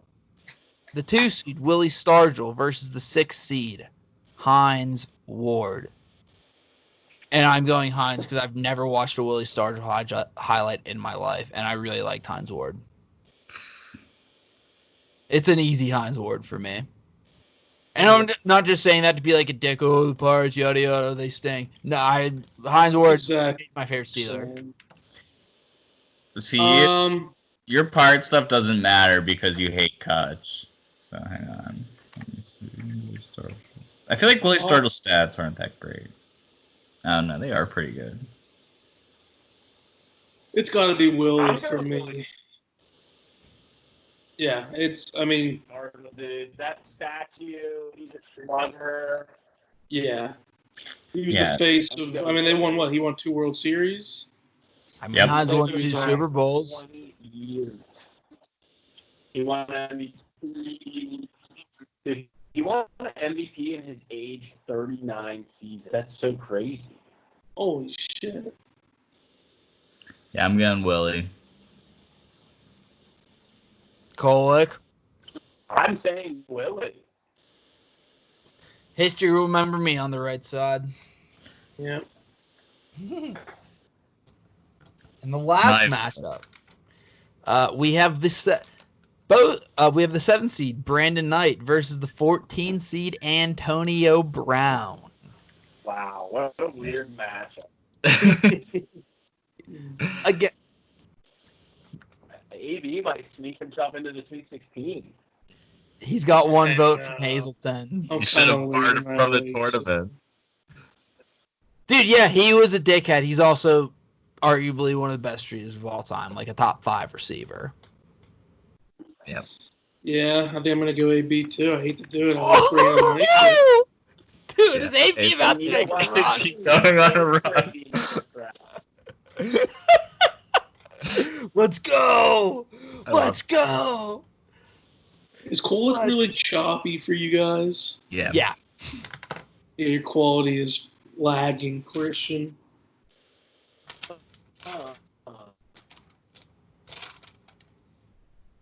That's all right. I'm not on Wi-Fi. Let me go to Wi-Fi. Maybe. Oh yeah, that you gotta be on the Wi-Fi. We're gonna push through. Continue while I go to Wi-Fi. No, we can hear you perfect. I can hear you perfectly now. All right, 1-9 matchup. If anyone here votes for John Stallworth over Sidney Crosby, Quit threatening us before every pick. Yeah, dude, shut up. All right, let's move on. This is actually a pretty fun matchup. We have the old head, Mel Blount, the 4 seed, versus the 5 seed, Dwan Blair.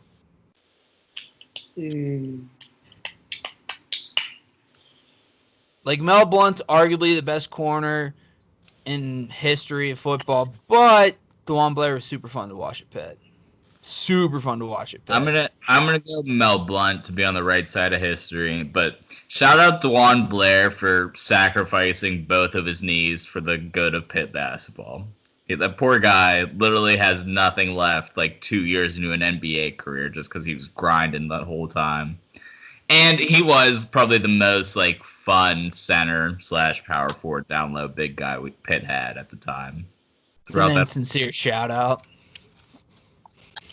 Not sure what happened there, guys. I'm sorry. I think I agree with you, Kai. You have to go Mel Blount. He means much more to Pittsburgh than Dwan Blair does. And like I said, arguably best corner in NFL history. Yeah. Blunt's the man. If that team wins the national championship, I don't know. Maybe Blair's Right. A fucking 1 2 seed. seed. Yeah. But Mel Blunt, his iconic fucking doesn't he wear a cowboy hat everywhere? He's just he's the man. He's a stud. I will just go for DeJuan Blair. I want him to have that respect. I don't want him to get swept. I just can't let that happen to him. That's fair. But it is fair. 2-6 matchup. We have the 2 seed Roberto Clemente versus the 6 seed Lynn Swan. Clemente, easy. Roberto. Are we sure? We sure it's that? We're easy? very sure. Yeah, I'm a big It's Roberto that easy. Quit sleeping on the Pirates, Connor. Yeah, you're pissing me off. Any better luck with the connection, folks? Yeah, you let's- look better now. It's better. I'm pissed. Night and Put the day. shades back on. 3-10 matchup. A Steelers matchup. And I'm not going to pander to the crowd and go with the favorite like most of you will. We have the 3 seed Jack Lambert, an iconic Steeler. However, we grew up with this Steeler. He's a 10 seed. He's a tight end, and his name's Heath Miller. I'm going Heath. I can't. My dad would actually kill me. Like, Gotta go Lambert. Yeah. He personified the Stees for a long time.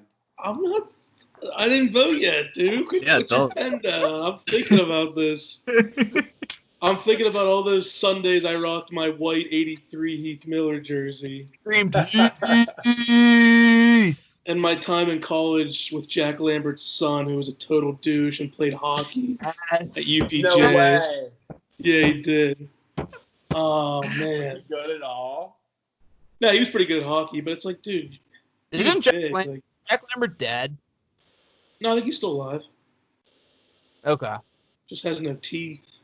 that's the funniest. Just like he lost all his teeth playing football.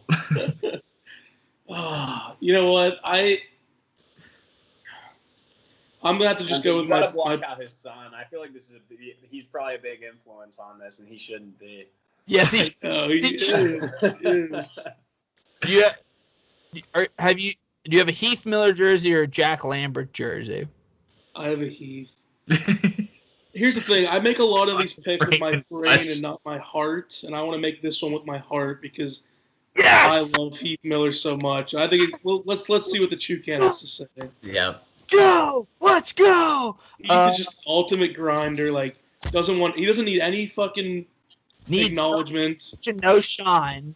He just goes out there and does his thing. Lambert, Right. I mean, he's like that too, I guess. God, you called me air. Dude, what about hold up? What about the Jack Lambert Hall of Fame speech when if he could redo his whole entire life, what he would do? I forget. Yeah, what's he I saying? remember. He has the famous line where he's like, "If I could redo my life, I would play professional football. And you're damn right, I'd be a Pittsburgh Steeler." Oh my god! How do you beat that? That's Andy picked Heath. Flip the chalk hand. That just gave me chills. That did give me chills. made it move a little. I can admit that, but it's too late. Kyle, you called in the air for Jack. No, Andy calls it for Heath. No, because he's torn. You call it. Okay. Okay. Tails for Jack. Give me Jack.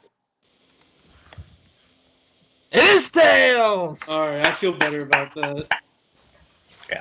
But shout out Heath, dude. He was the fucking man. Shout out Heath. I love Heath, but Jack. I mean, Yeah, I love Heath, but if we posted this bracket results on Twitter, we would have got ratioed for that pick for sure.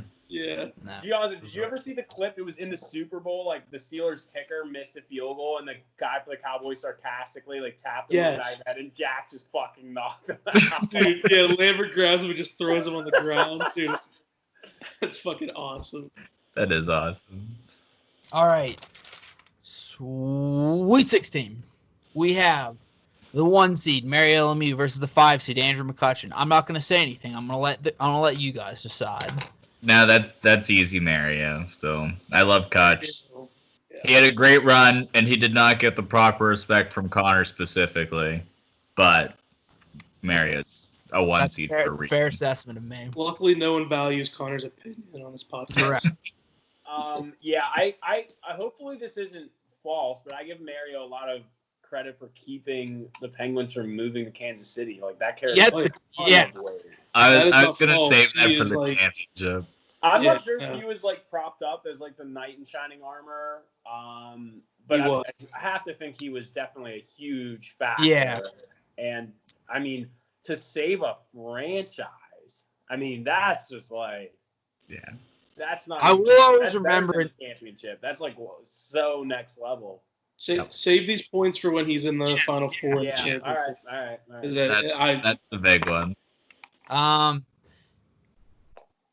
Oh boy. Teammates going up against each other here. uh-oh. The 3 seed.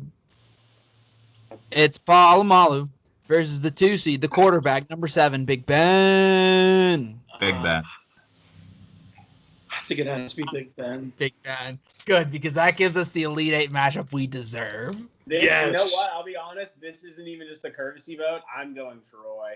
I mean, Really? he was just fucking awesome. And as good as Ben was, and as valuable as he's been, it was the defenses that we were known for those years.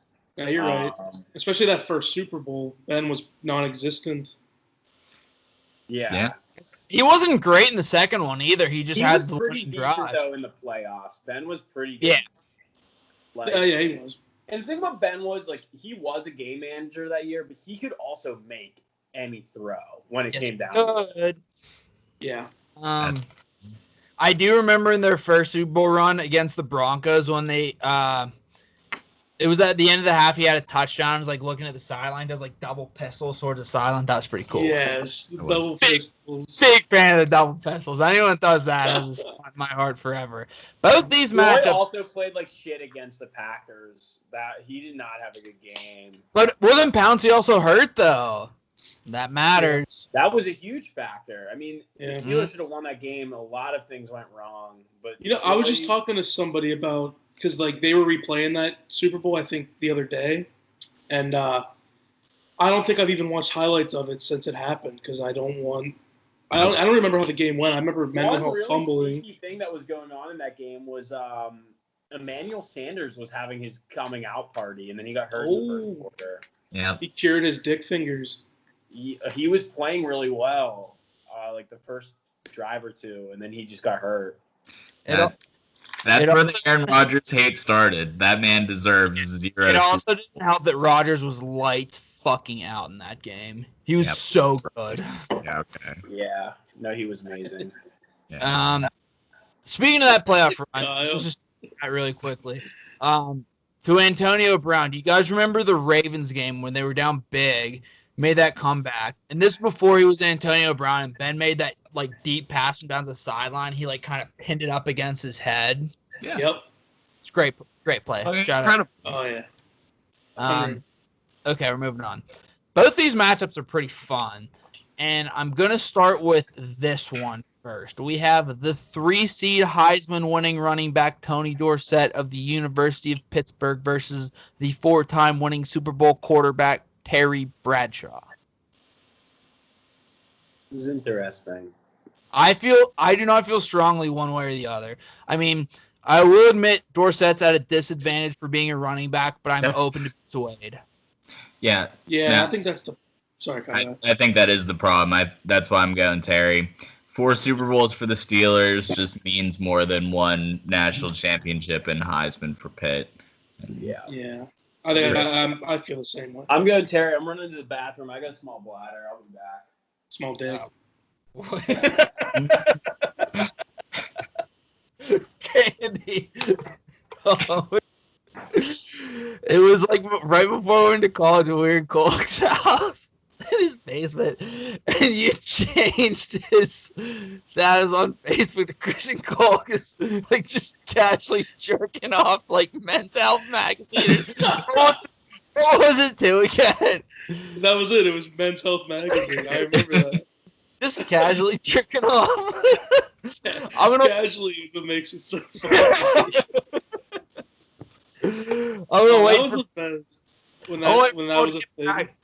before I reveal this matchup, because I feel like I know where I'm going, but I'm interested to see where the rest of yous go, and he's back. All I heard was that one time in college, the pee started splashing off the bowl, and I couldn't hear anymore. No, it was like right before we went to college. We were at your house in your basement. Like you went to the bathroom or something. And you left your laptop open and Andy made your status. Christian Kolg is just casually jerking off to Men's Health magazine. I vaguely remember that.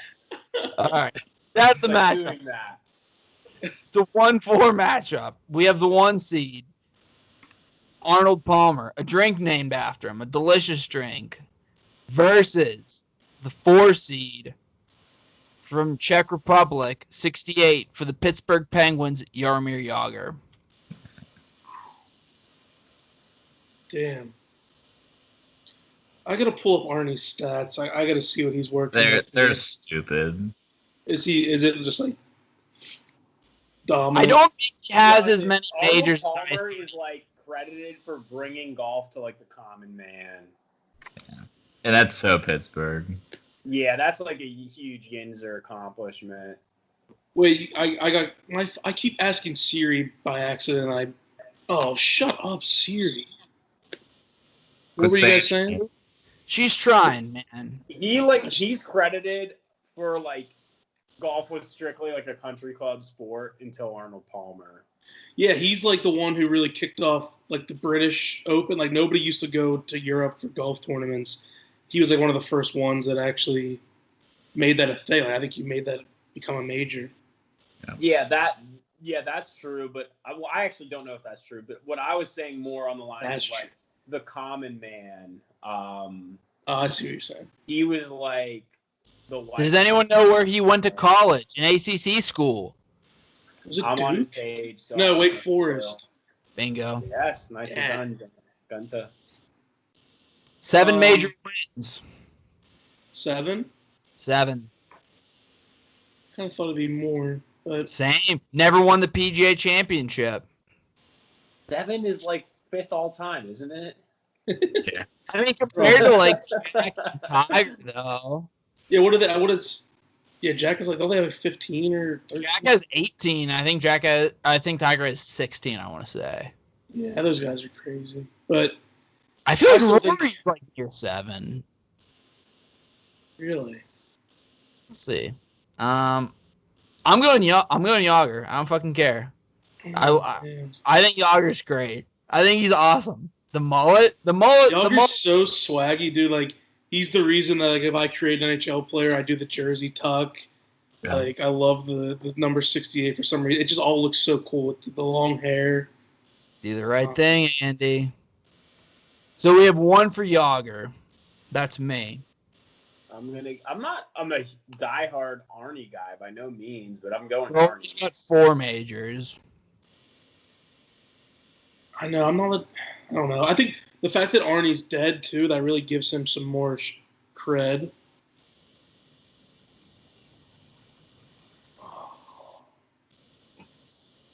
What are you giving, Kyle? Do you know yet? I do. I mean, so I talked about this earlier too, where it's like kind of tough because so a lot of the problem with a lot of these other athletes is like they go on to other cities and like start repping them. And Arnold Palmer was just Latrobe like his whole life, and all of his accomplishments kind of come back to Pittsburgh a little bit. So that's pretty cool. And Jagr loses points for that, but I remember Jagr way more than I even remember Lemieux. Like, Jagr was just, like, right there from, like, 92. He's the whole reason, like, I started playing hockey in the first place. He has, like, all of my favorite goals. The hand kiss. Everything he did was so fucking cool. And he's the whole reason, like... So, the Penguins were about to fold, like, bankruptcy-wise. So, Lemieux definitely saved them, like, later on. We'll get into that. But there is the one playoff series where they needed to make 3 more home playoff games to make enough money to keep the Penguins franchise coming. And Jagr had the goal in overtime to send him to the next series. So he also saved this franchise the same way Lemieux did. So I am going Jagr here. There's 2 for Jagr. Yeah, you make good points there, Kyle, because that was kind of our sweet spot because by the time we got old enough to really remember sports was pretty much around that time of late 90s, early 2000s, when I think that would have been when Lemieux, the first time he retired. So it was just, like the Yager, Kovalev, fucking Marty Straka, Jan Hrdina, like those teams were fucking sick. That's like the first teams I remember watching at the Pens. And then Lemieux obviously came back. But, so yeah, I think on a personal level, it sucks that Yager, like, it's hard for any player in a sport to be in the same team their whole career. I get that. It sucks that Yager left and ended up being on all those different teams and never came back.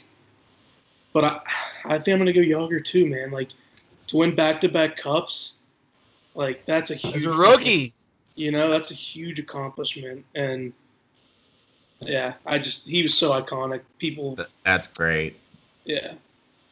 I remember being at center ice like for like my first game. It was like with Dwayne Rupp, like the former Penguin, was like our coach for whatever reason, and Yager's on the TV, and he scored a goal where like somebody hooked him from behind. He was sitting down, and he roofed it from like sitting down on the ice. It was fucking the coolest goal I've ever seen. That's awesome.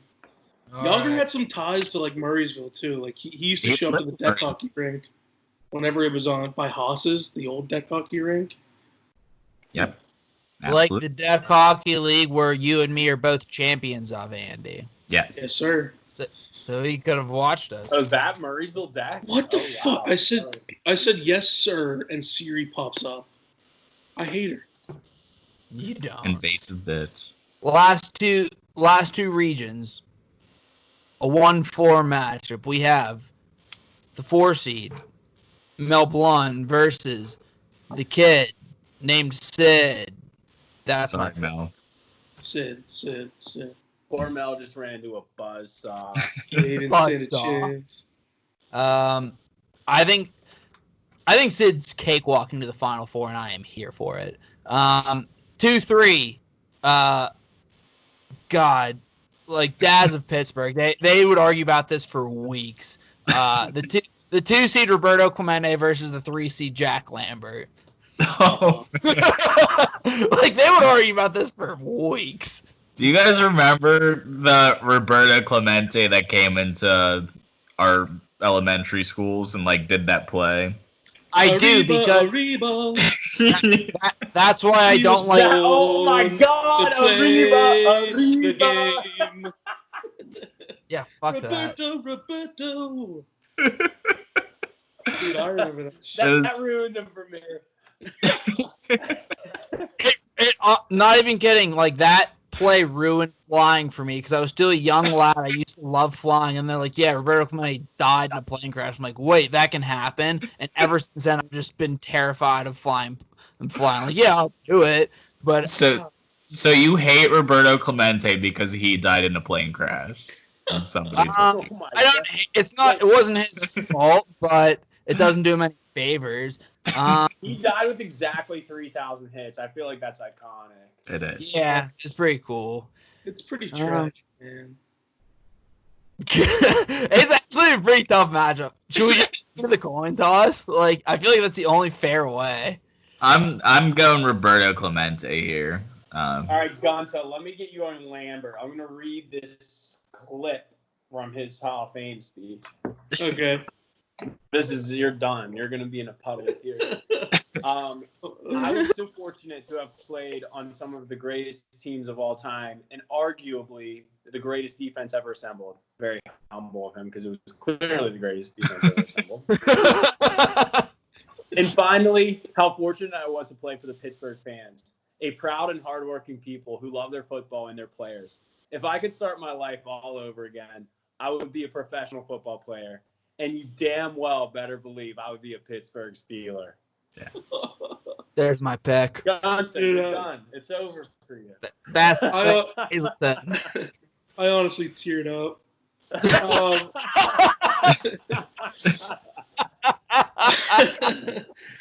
Oh God. I think that's. Oh man. Sold him. I'm sold. Give me Lambert. Think about this steel curtain I know. And he's the face of it. Like, that picture of him with the fucking one cage face mask, and he's got the fucking teeth missing. Like, Yep. can't beat that. His son was a douche. I'm not arguing that. But this guy. You want to hear the saddest thing? Wait, so does Lambert move on? Yeah.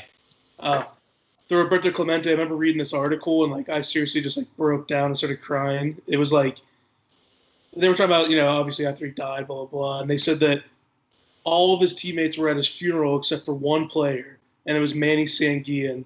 He didn't attend the funeral because he went down to Nicaragua with in scuba dive to try to find the plane and find. Fuck! I don't think they ever found the plane or his body. But That is super No, sad. I love Roberto Clemente. Like, I don't know where to begin with him, but it's just so hard when you're talking about the face of a defense that is so iconic and that won 4 Super Bowls. It's just like, that's a very tough matchup. Now I'm happy he moved on, but I'm also happy Clemente got one. Clemente couldn't get swept. He couldn't get swept. Right. I think that's appropriate. No, yeah. I like both of these matchups coming up. God, that speech, man. I gotta watch that. I hope there's a clip of it. You're gonna watch it for just start crying, and you know what? You should cry because that's a great fucking speech. Yeah. All right, we have the 2 seed, Willie Stargell, versus disgraced 14 seed Antonio Brown. I'm going AP. We're taking this train to the Final Four, baby. I'm going AP. What do I fucking care about Willie Stargell? These guys. I mean, I feel like either of these guys could snatch this from the jaws of defeat. I'm going AP. AP has 1 pick, and it's from Hazleton.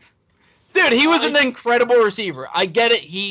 He's the biggest fucking asshole in the world, but he was so good. He was so good. No, I know. And in my voting, I'm trying to block the last couple years out. And if I do, then it's like, okay, he had 8 years of probably 5 years of being the best receiver in the league. But by far, the fact that Willie Stargell was the face of a franchise that won 2. Maybe not the face. Yeah, I'd say he was the face. He was the We Are Family Pirates. You think of Willie Stargell. Not so much. That was the end of Clemente's, but 2 World Series, man. That's big time. I'm going Pops here. If AB would have won a Super Bowl, it's a whole different story, I think. Connor, they're just not throwing up statues around Pittsburgh for no reason. You gotta go Pops. Yeah. Kyle. So I'm actually gonna go new age spin here for one of these guys. So I just remember being in college and fresh out of college, living on Mount Washington. Antonio Brown also lived on Mount Washington at that time. He was one of the first athletes with a Snapchat where he'd follow himself around all day. And everybody our age fucking loved that shit. He was one of the biggest, early social media guys in the NFL. And he really, identified with a lot of, young people, got them super into Steelers. I think he was definitely, the number 1 selling Steeler jersey for, 4 years in a row. So, I hate to say it. I think there's a lot of negative bias towards Antonio Brown because of the way he went out. But I am going to get Antonio Brown here and take it. If AB makes it to the Final Four. Wait, is this the Elite 8 right now? Oh, yeah. No, Sweet 16. This is Sweet 16. This is Sweet 16. Okay. This is a disgrace. You know who probably does not like Antonio Brown and who will be rolling over in his grave if he wins is your dad, Andy. Your dad probably despises Antonio Brown. We're going heads for AB. Heads. Let's go! Let's go! The man's got a fucking statue outside of PNC Park. Unbelievable. Let's fucking go! That one feels wrong after the fact. No, it doesn't. No, it doesn't. 1-4 matchup. This one's probably a tough matchup. We have the 1 seed, Mean Joe Green. Have a Coke and smile, Andy. Versus the Russian 4 seed of Evgeny Malkin. Oh man. Oh man. This is tough. I'll just start by going Joe Green. I think that he was the best player on those teams. He's kind of Larry Fitzgerald-esque, just like personality-wise. Really solid dude. Isn't there a Joe Green award or something? Maybe not. I don't know. He's like. I feel like he's like the exact guy that you would want to be like your team's legend. So yeah, I mean I think him and Jack Lambert are the face of the best team in Pittsburgh history, the 70s Steelers. Gino's been great, but the Steelers carry a lot of weight. They do. Gotta get Mean Joe. I'm going Gino. He is one of my favorite athletes. He is like Sid's the better player, but when you're at a Pens game and Gino has the puck flying down the ice, there's not many things more electric than that. He's so fucking exciting. Yeah, he makes some boneheaded plays here and there. Who doesn't? I love Gino. I'm going Gino. And granted, like if I was older and like had watched Mean Joe Green play, I would probably think differently because I like football more than hockey by a lot. But he's so electric. He's so fucking electric. At his best, you could argue he is like the best player in the world. He's just not as consistently at his best, you know? I agree with that. Yeah, this I gotta really defend some of you guys, but I just personally No, that's fine. Is that Crosby is a head and shoulders above him, so I'm just like. I'm not even disagreeing with that because I don't want to give away my Sid points or anything. I'm more of a Sid guy than a Gino guy, but I love Gino. So we have a 1-1 vote right now. Who would like to speak? I'll go. I'm very torn. Anyone that knows me knows that I love Gino more than I don't even know. But just remember the parade, Andy. Remember the parade. I'll never forget how happy you were. The parade. He comes strolling in towards the end. He's holding his Conn Smythe trophy, and like I just started crying. I don't know why. There's something about him. Like he's so lovable. He's just like this big, like he's almost like a dumb puppy or something. Like I don't know what it is, but he's just the fucking man. I love him so much. But Cole makes really good points. Like, and I think about Joe Green. Like he was one of the first players drafted of like that 70s team. Like he kind of started the whole turnaround by himself. He was Chuck Noll's first draft pick. I believe he was. Yeah, like 1970. It might have even been like 69. I forget, but he was. That was like the absolute cornerstone of those teams. And you know, you talked about Lambert being the face of the Steel Curtain. You could argue probably Green too. Like those two are. I think Green would be historically considered the better player, but Lambert was just the more, like he was just the defense personified, I guess. Right. But yeah, with all that said, like I think I got to go Joe Green. Andy. Wow. I know. I'm glad. It's just so. I hear it though. I'm speechless. Yeah. It's just like I'll go over my Gino points first, and then I'll go over my pick. So I do think, like Andy said, it's like when Gino's at the top of his game, he might even be better than Sid. It's just Sid is there every single night. Like one of the best players of all time. So I mean that's really tough to compete with.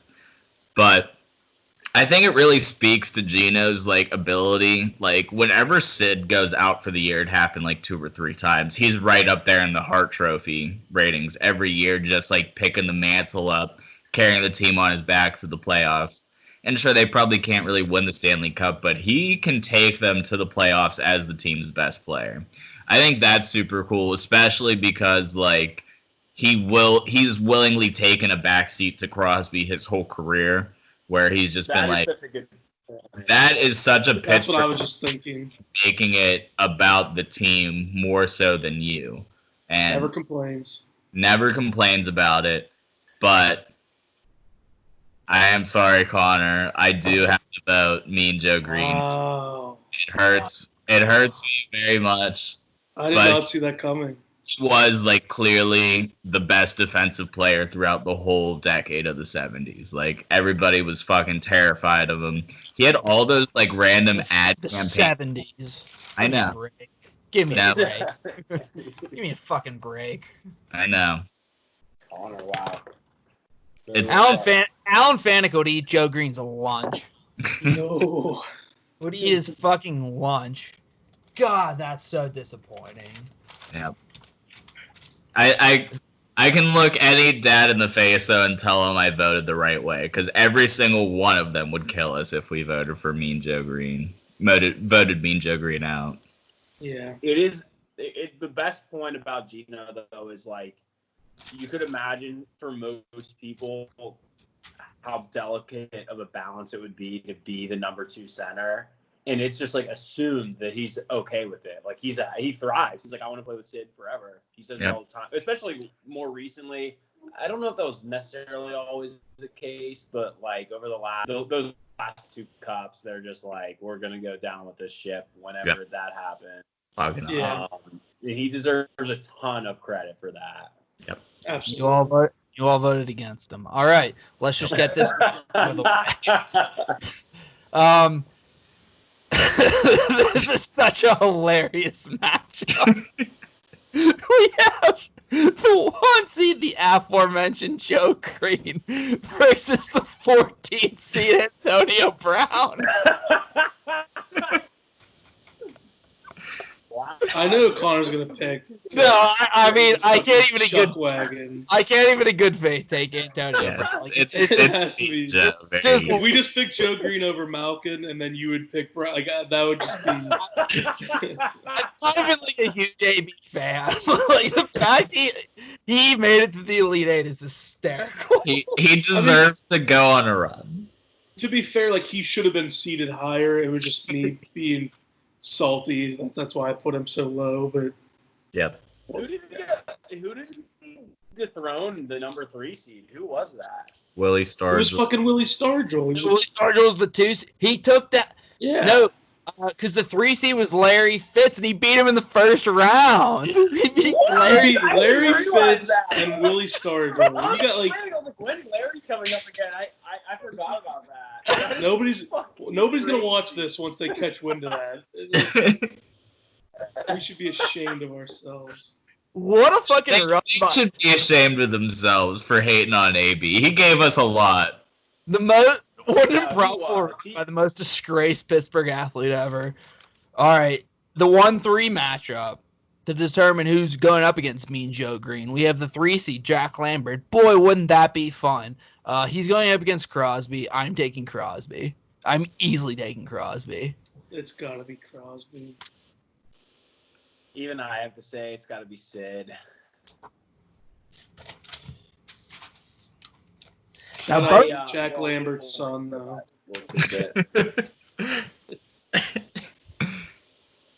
The last 2 Elite Eight matchups, both very fun. So we're going to start with this one. We have the 4 seed, Jaromir Jagr, Tomato Tomato, versus the 2 seed, Scary Terry Bradshaw. Not very excited about either of these guys, really. That's the thing. Like, I feel like Pittsburgh doesn't really like either of them too much at this moment in time, but both of them brought titles to the city. Right. The Steel Pan.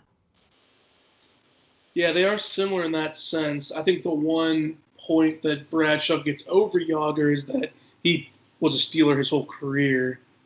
Two more too. And he's got the championship MVPs too. Yeah, he has 2 of them, right? Or Thus, yeah, he won 2, Franco, and I think Lynn Swan won 1. yeah.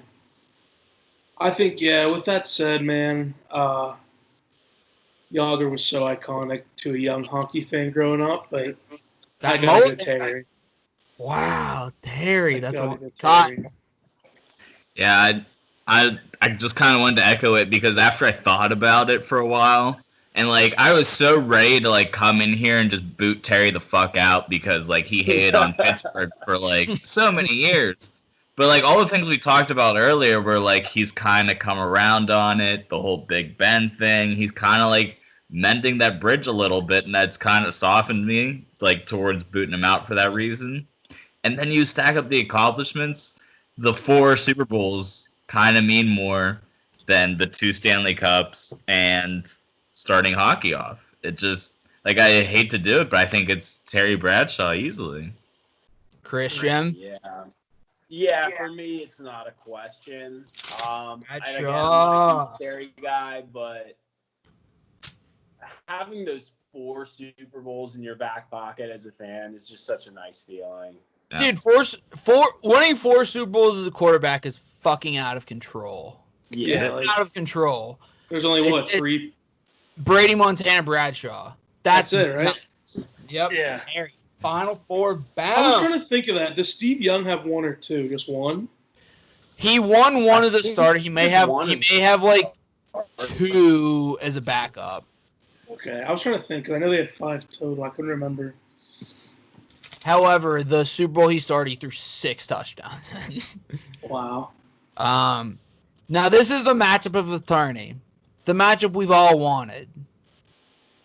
It's the quarterback, our quarterback, the current quarterback, number 7, Big Ben, versus 66, the 1 seed, Mario Lemieux. Oh, man. Wow, this is crazy. I'm ready. I think it's easy for me. I do think it's Lemieux. So like that. I think that's probably the coolest coolest sports transaction actually probably ever. So they had his contract that they signed into, whole bunch of backloaded money because they couldn't deserve it, and then they ran into like all those financial troubles. He's the one who passed to Yager to like save the franchise, like on that one goal I talked about earlier. But he was just like, you know what? Instead of paying me out all this money, why don't you just give me like part of the team?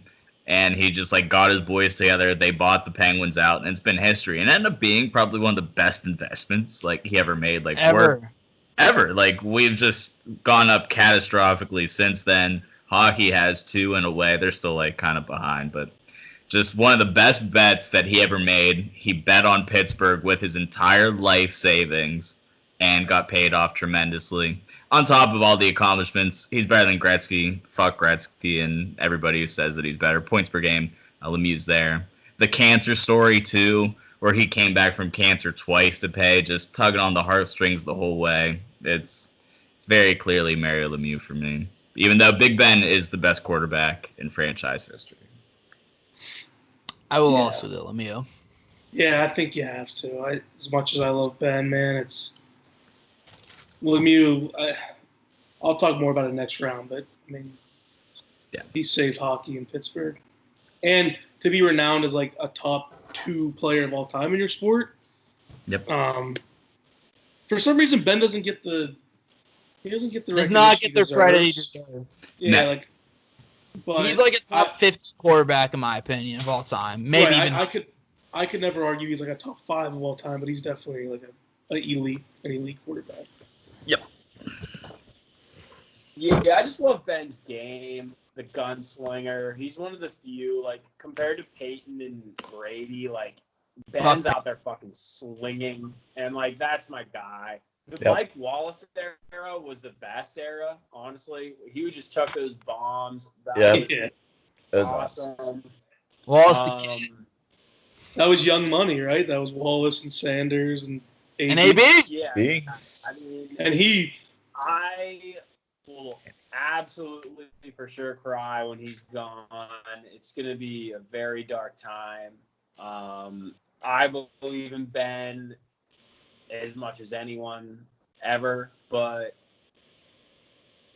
I do think you have to talk about the fact that it has been a drought. I don't know if that's captain for the ship. I'm not even saying that he like rode the defenses to the championships. I'm not even going that far, but the leadership qualities, I think that they must be lacking in some way. Like, it's easy to be a leader when you have guys like Troy Polamalu around. It's just like, and like dude, Hines who's not gonna Ward, go Alan battle for Troy? Faneca. Aaron Yeah, Smith. I mean, like, if Troy told me to do anything, I'd be like, yes, that I'm doing it. Yeah. So, like, yes, sir. I think he certainly benefited from their game, but I think that, you know, out of a quarterback, you want them to be like, there's nothing that some receiver could come deteriorate your culture. I'm not blaming him for Antonio Brown, but I think that clearly things were very weird. And I don't know if that would ever happen on like Lemieux's watch.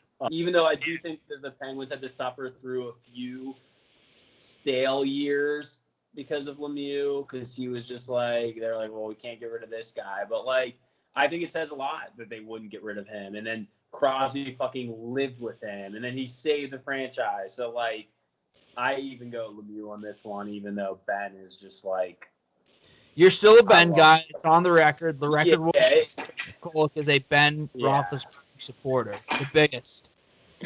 It's your favorite Steel. Yeah. It honestly might be Troy. He was just so sweet to watch. He was just so different, and like those defenses were nasty. But I'd have to think on that. That's not what this game is about. This is about matchups. I answered that. And we're on. I think the San Antonio play is the best. Good. What Super Bowl 40 team versus Super Bowl 43 team? Who's your favorite team between those two? 40. It's interesting. Because the 40, they were the yuppie underdogs. Like they had to scrap their way into the playoffs. Then they beat the Bengals. They go into Peyton. And when the Colts were a fucking juggernaut, smoked them, beat the Broncos. And then when they were playing Seattle, yeah, that game was a dull, but you knew they were going to win, and it was special. It was special because Bettis, he goes out on top, lifts the trophy. Yeah. That's a great point, Connor. Had like Randall L. I think Faneca and Hardings were both on that one, but they weren't on the second one. Yep. Faneca wasn't on the second one. Yeah, you lose. Yeah. I don't think you. Dude, the O-line in the second one's like terrible. Porter for Harrison. Chris Hope, you lost. You did lose Chris Hope for Ryan Clark. I like Ryan Clark more, but Chris Hope was pretty fucking good. I loved Chris Hope. He had a pick in that Super Bowl. He did. Did he? Yeah. Antoine Randall, you had it. I don't think he was on 43. No, he wasn't. I think he got like kind of decently big money from the Redskins. He did. Yeah. But he came back because he was on. I actually thought I was going to 43 because the defense, honestly, maybe more than Porter, surprisingly. But yeah, Bettis is. I kind of forgot about the Bettis story somehow. That was unbelievable. Going out into Detroit, that it couldn't. That was the best part of it. Storybook ending. All right. But before we move on from Big Ben, though, I just want to say he does have the best throw in NFL history for sure. That one to Santonio is the craziest shit of all time, and he definitely deserves credit for that. Dude, people forget that they ran the same play, the play before, to the other side, and Santonio dropped it. Yep, And he dropped it. What the? Went back to him. That's my quarterback. He's a gunslinger. He just goes right back, just like, let's do it again. Dude, that throw, it's like I love Ben. That throw couldn't have been any more on the money. True gunslinger. Like, people are like, oh, he threw 4 picks against Jags. I'm like, I don't fucking care. He was out there gunning a lot of times. They're like, oh, we're down 3 touchdowns. Like, I'm just going to, like, not throw out an interception. Ben's like, the only way we win this game is if I throw a 75-yard bomb right now. And that's exactly what we're doing. And sure, he might just like throw it directly to the other team. And you're just like, wow, that was embarrassing. But, like, he goes down in flames, and, like, that's my kind of guy. Absolutely. Yeah, Brett Favre-esque. Yes. You're kind of choppy again, Christian. Did you change something? Yeah. Alright. I'm trying to let me get it off the computer. Maybe I think the problem is my phone. I'm on my phone because my computer. I have a monitor that doesn't have a camera, and I think my phone's about to die, even though it's on the charger, and so that's like creating the problem. It's not really like an internet thing. That was a nice Big Ben talk we had. It Shout is. out Big Ben. He deserved. Yeah, I was just gonna say he deserved that. Now to the Final Four. Let's start with this one. We have. Hey, Kyle's frozen. Is he frozen on yours? He's frozen on mine. Kyle. He's frozen for me too. We're just gonna have to push through. His face. We're still recording. He's smiling. Yeah. He'll be back. All right, Andy. Wait, who's back? All right. So this matchup, it's a 1-1 matchup. 2 1 seeds. We have Joe Green, Mean Joe Green, who I don't think should be here, but he's here.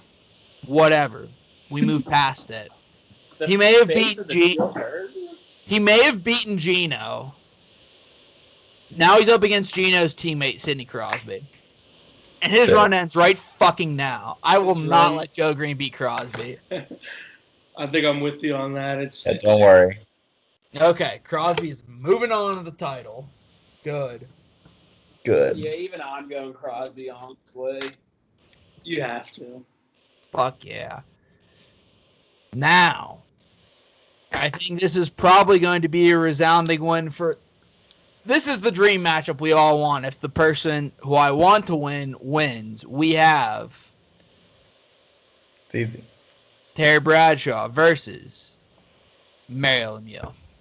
It's Mario. I think it's easy too. It's got to Okay, be Mario. it's easier as later in the draft it goes. So this was truly our Final Four. It was Terry, Mean Joe Green, Sidney Crosby, and Mario. That's interesting. Yep. Yeah. Yeah, I also go Mario. It's a Steeler nation, but it's a Penguin town. The title. Pens are just top heavy, you know? Yeah. The title. The championship bout. Mike Tyson versus Muhammad Ali. Sidney Crosby versus Mario Lemieux. This is the matchup we wanted. I wanted to go put first one up because besides you the guys bracket. are all the cocky guys, so I think that my opinion carries the last weight. So I definitely don't want to be like stuck making the deciding vote. So I will just vote, and I am actually voting for Sidney Crosby on this. He just, as a guy who's not a huge hockey fan, it's not that I don't like hockey. It's just like I grew up like a huge Steelers fan, like huge football fan, and I think it's just because like the Penguins weren't that big until the 90s. My dad like was never into it, so like he didn't really like instow it on me to like be a huge Penguins fan. So like I paid attention when they had Lemieux and Yager, but I can't close my eyes and honestly even like picture a game with them. But I just like love like watching Crosby. I'm like my one little story. It's not. I went to a game in New York with my roommate who is from Nashville, and like I like reluctantly brought him. I was like, honestly, like Crosby is like worth the price of admission, and he had like a fucking horrible game. He had like multiple penalties that both led to goals, and I was just like, no matter what, like anytime you go to a Penguins game, like Crosby makes it worth it. He always does like at least like one thing that's so insane, and he played horrible, and I was like, geez, I've never seen him play this bad. Like, I don't watch him all the time, but I'm like, wow, like, I'm surprised. And it goes to overtime, and Crosby's just fucking behind the goal, and he's just, like, looking right, backhands it off the goalie's back into the goal, overtime game winner. I don't know if you guys remember that game. Yes! Redemption! I do remember that. Like, I can fucking bother you for 3 periods. I'm like, oh yeah, just like wait and see. Like he'll do something. And it was just like, I was like, shit, it's overtime. And he still hasn't done shit. I'm like, yeah, maybe I should have just shut my mouth. And then he just pulls this rabbit out of the hat goal to win it. I'm just like, this guy's the fucking man. I've never seen a guy who's just like so consistently like he will deliver every night. And maybe Lemieux, the statistics are there. Like he was so good. Yeah. He got cancer, and they kind of ruined his like totals, but I just can't speak to it. I can speak to the fact that Crosby just like every night, it's unbelievable. Yep. So he's my vote. I'd But like I'll to let go the second experts take it away. because I'm not a big of a hockey guy as Kyle or Andy. And I'm also going Sidney Crosby because, I'm not saying he's as important to like the city or the franchise as Lemieux or even as better player as Lemieux. But I'll always remember for like it was after I think they had saved the Pens at that point from going to Kansas City. It was the Crosby lottery, and the Pens have been terrible at that point. It's like, if the Pens won, that'd be cool. They won the lottery, and they got like the LeBron James, the Michael Jordan, and he was as good as advertised. And it's just been such a delight watching him for the last, 12, 13, however many years it's been. He's just the best. I have so much fun watching Sidney Crosby. He's one of my favorite athletes, if not my favorite. I love Sidney Crosby. And I would just always remember just winning the lottery. It was just such a fucking rush. It was so exciting. Because I remember in middle school talking with Andy, like we were so depressed about the Pens leaving, but then they stayed. And then they got Crosby. And here we are, 3 cups later. Done said. Sorry, Mary. That's incredible, and it's tough. I want Andy to go last because I kind of did my spiel on Mary Lemieux already.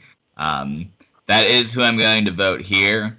But those Stanley Cup runs were like the most like special time period of my Pittsburgh sports career. Like that's when me and Max had the Student Rush ticket scam at its full height. Like he'd get 2 tickets for Student Rush, I'd get 2. We'd run up onto Blue Line, sell them to like 2 dads who were pumped to go to a game, get 100 seats for $100, and we just paid for that whole run. And it was just incredible. We didn't miss one single home playoff game. So that's like one of my favorite eras of all time. I love Sid more than anything. He is the definite second best athlete in Pittsburgh history. But Mary Lemieux is number 1. I do have a fun stat too. So I said like earlier, stats. so if you adjust goal points per game for the era that they're in. So like in Crosby's era, they average like 3 goals a game. In Gretzky, they average like 6. So like it's kind of bullshit to compare them. So if you adjust for the era, Mary Lemieux's number 1 with 1.66 points per game. Gretzky's 2 with 1.61. Sidney Crosby is 3rd right behind him with 1.60. Wow. Very interesting. That's awesome. So he's the 3rd best player ever. Are we taking this to a coin toss? Or is Sid the champion? This is the of all the brackets I've done on this podcast. This is the 4th one, I think. This is the toughest matchup I have been faced with yet. Like, You're going to sleep over it. I'm straight up 50-50 right now. Like, I think on paper, like, it should be Lemieux, but that's only because, like, he came before, he's the legend. And, like, this is a younger generation podcast. So, like, our generation, Sid's our guy. Like, I do have memories of Lemieux playing towards the end of his career, and they're very fond. But it's been Sid, like, most of my life.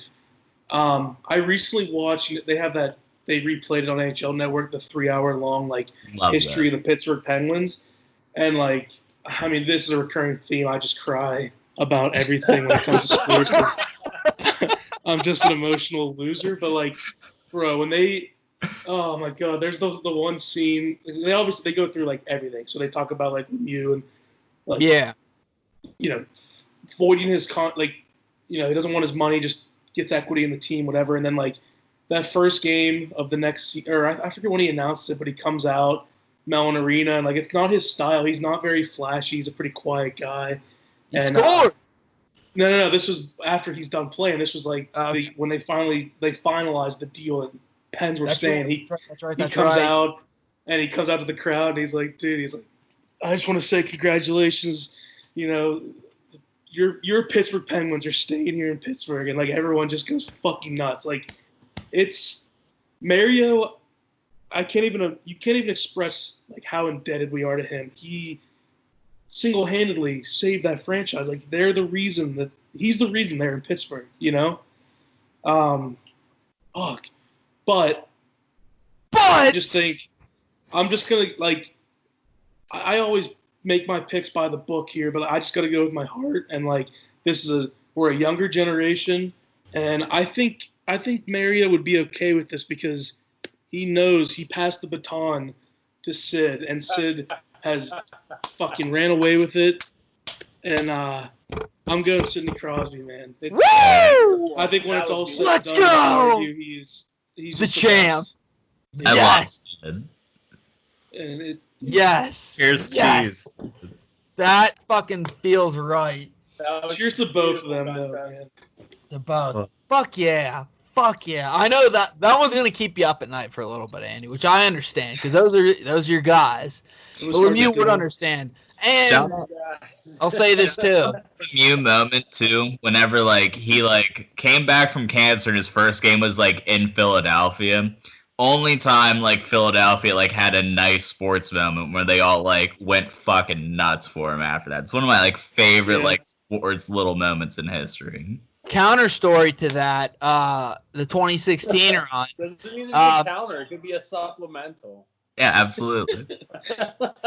Well, sure, whatever you want to call it. So, game 1, 2016 Stanley Cup playoffs. Yes. Me and Max are in the first round against the Rangers. It was right at like a day or so after the Flyers owner died, and the PA announcer they said at PPG, can you again? We're not playing the Flyers. We're playing the Rangers. And they're like, let's have a moment of silence for the Flyers' dead owner. 2 seconds into the moment of silence, some random Yinzer screams, "Flyers suck!" And just like our entire section just started bursting out laughing. That's awesome. As one does. I mean, I don't blame him. Yeah. God, I'm fucking pumped Sid won. That's great. That's awesome. He deserved it. He fucking. I honestly have to sadly admit that he was my prediction going into this. He was my prediction going into it. Yeah. Really? I'm an emotional wreck right now. Yeah, I had Mario picked to It's definitely a deserving final two. It got Yes. weird. There were some weird Elite Eight matchups. I won't deny that. But that happens every year. It's March Madness. AB Man. getting is batshit. AV was just criminally underseeded. That's all. Larry Fitzgerald getting bounces was like when Duke lost to a 15 seed. I'm Yeah. sorry. Criminal. Man, That was Well, great. That guy is just so solid. I don't believe it. But he's the most likable athlete like ever, and lost to the biggest shithead ever. Just lost to the biggest. That's how life works. Hey, Shit. March Madness for a reason. But hey, this determined the best athlete in 2.5 Pittsburgh. hours. Is that a record long?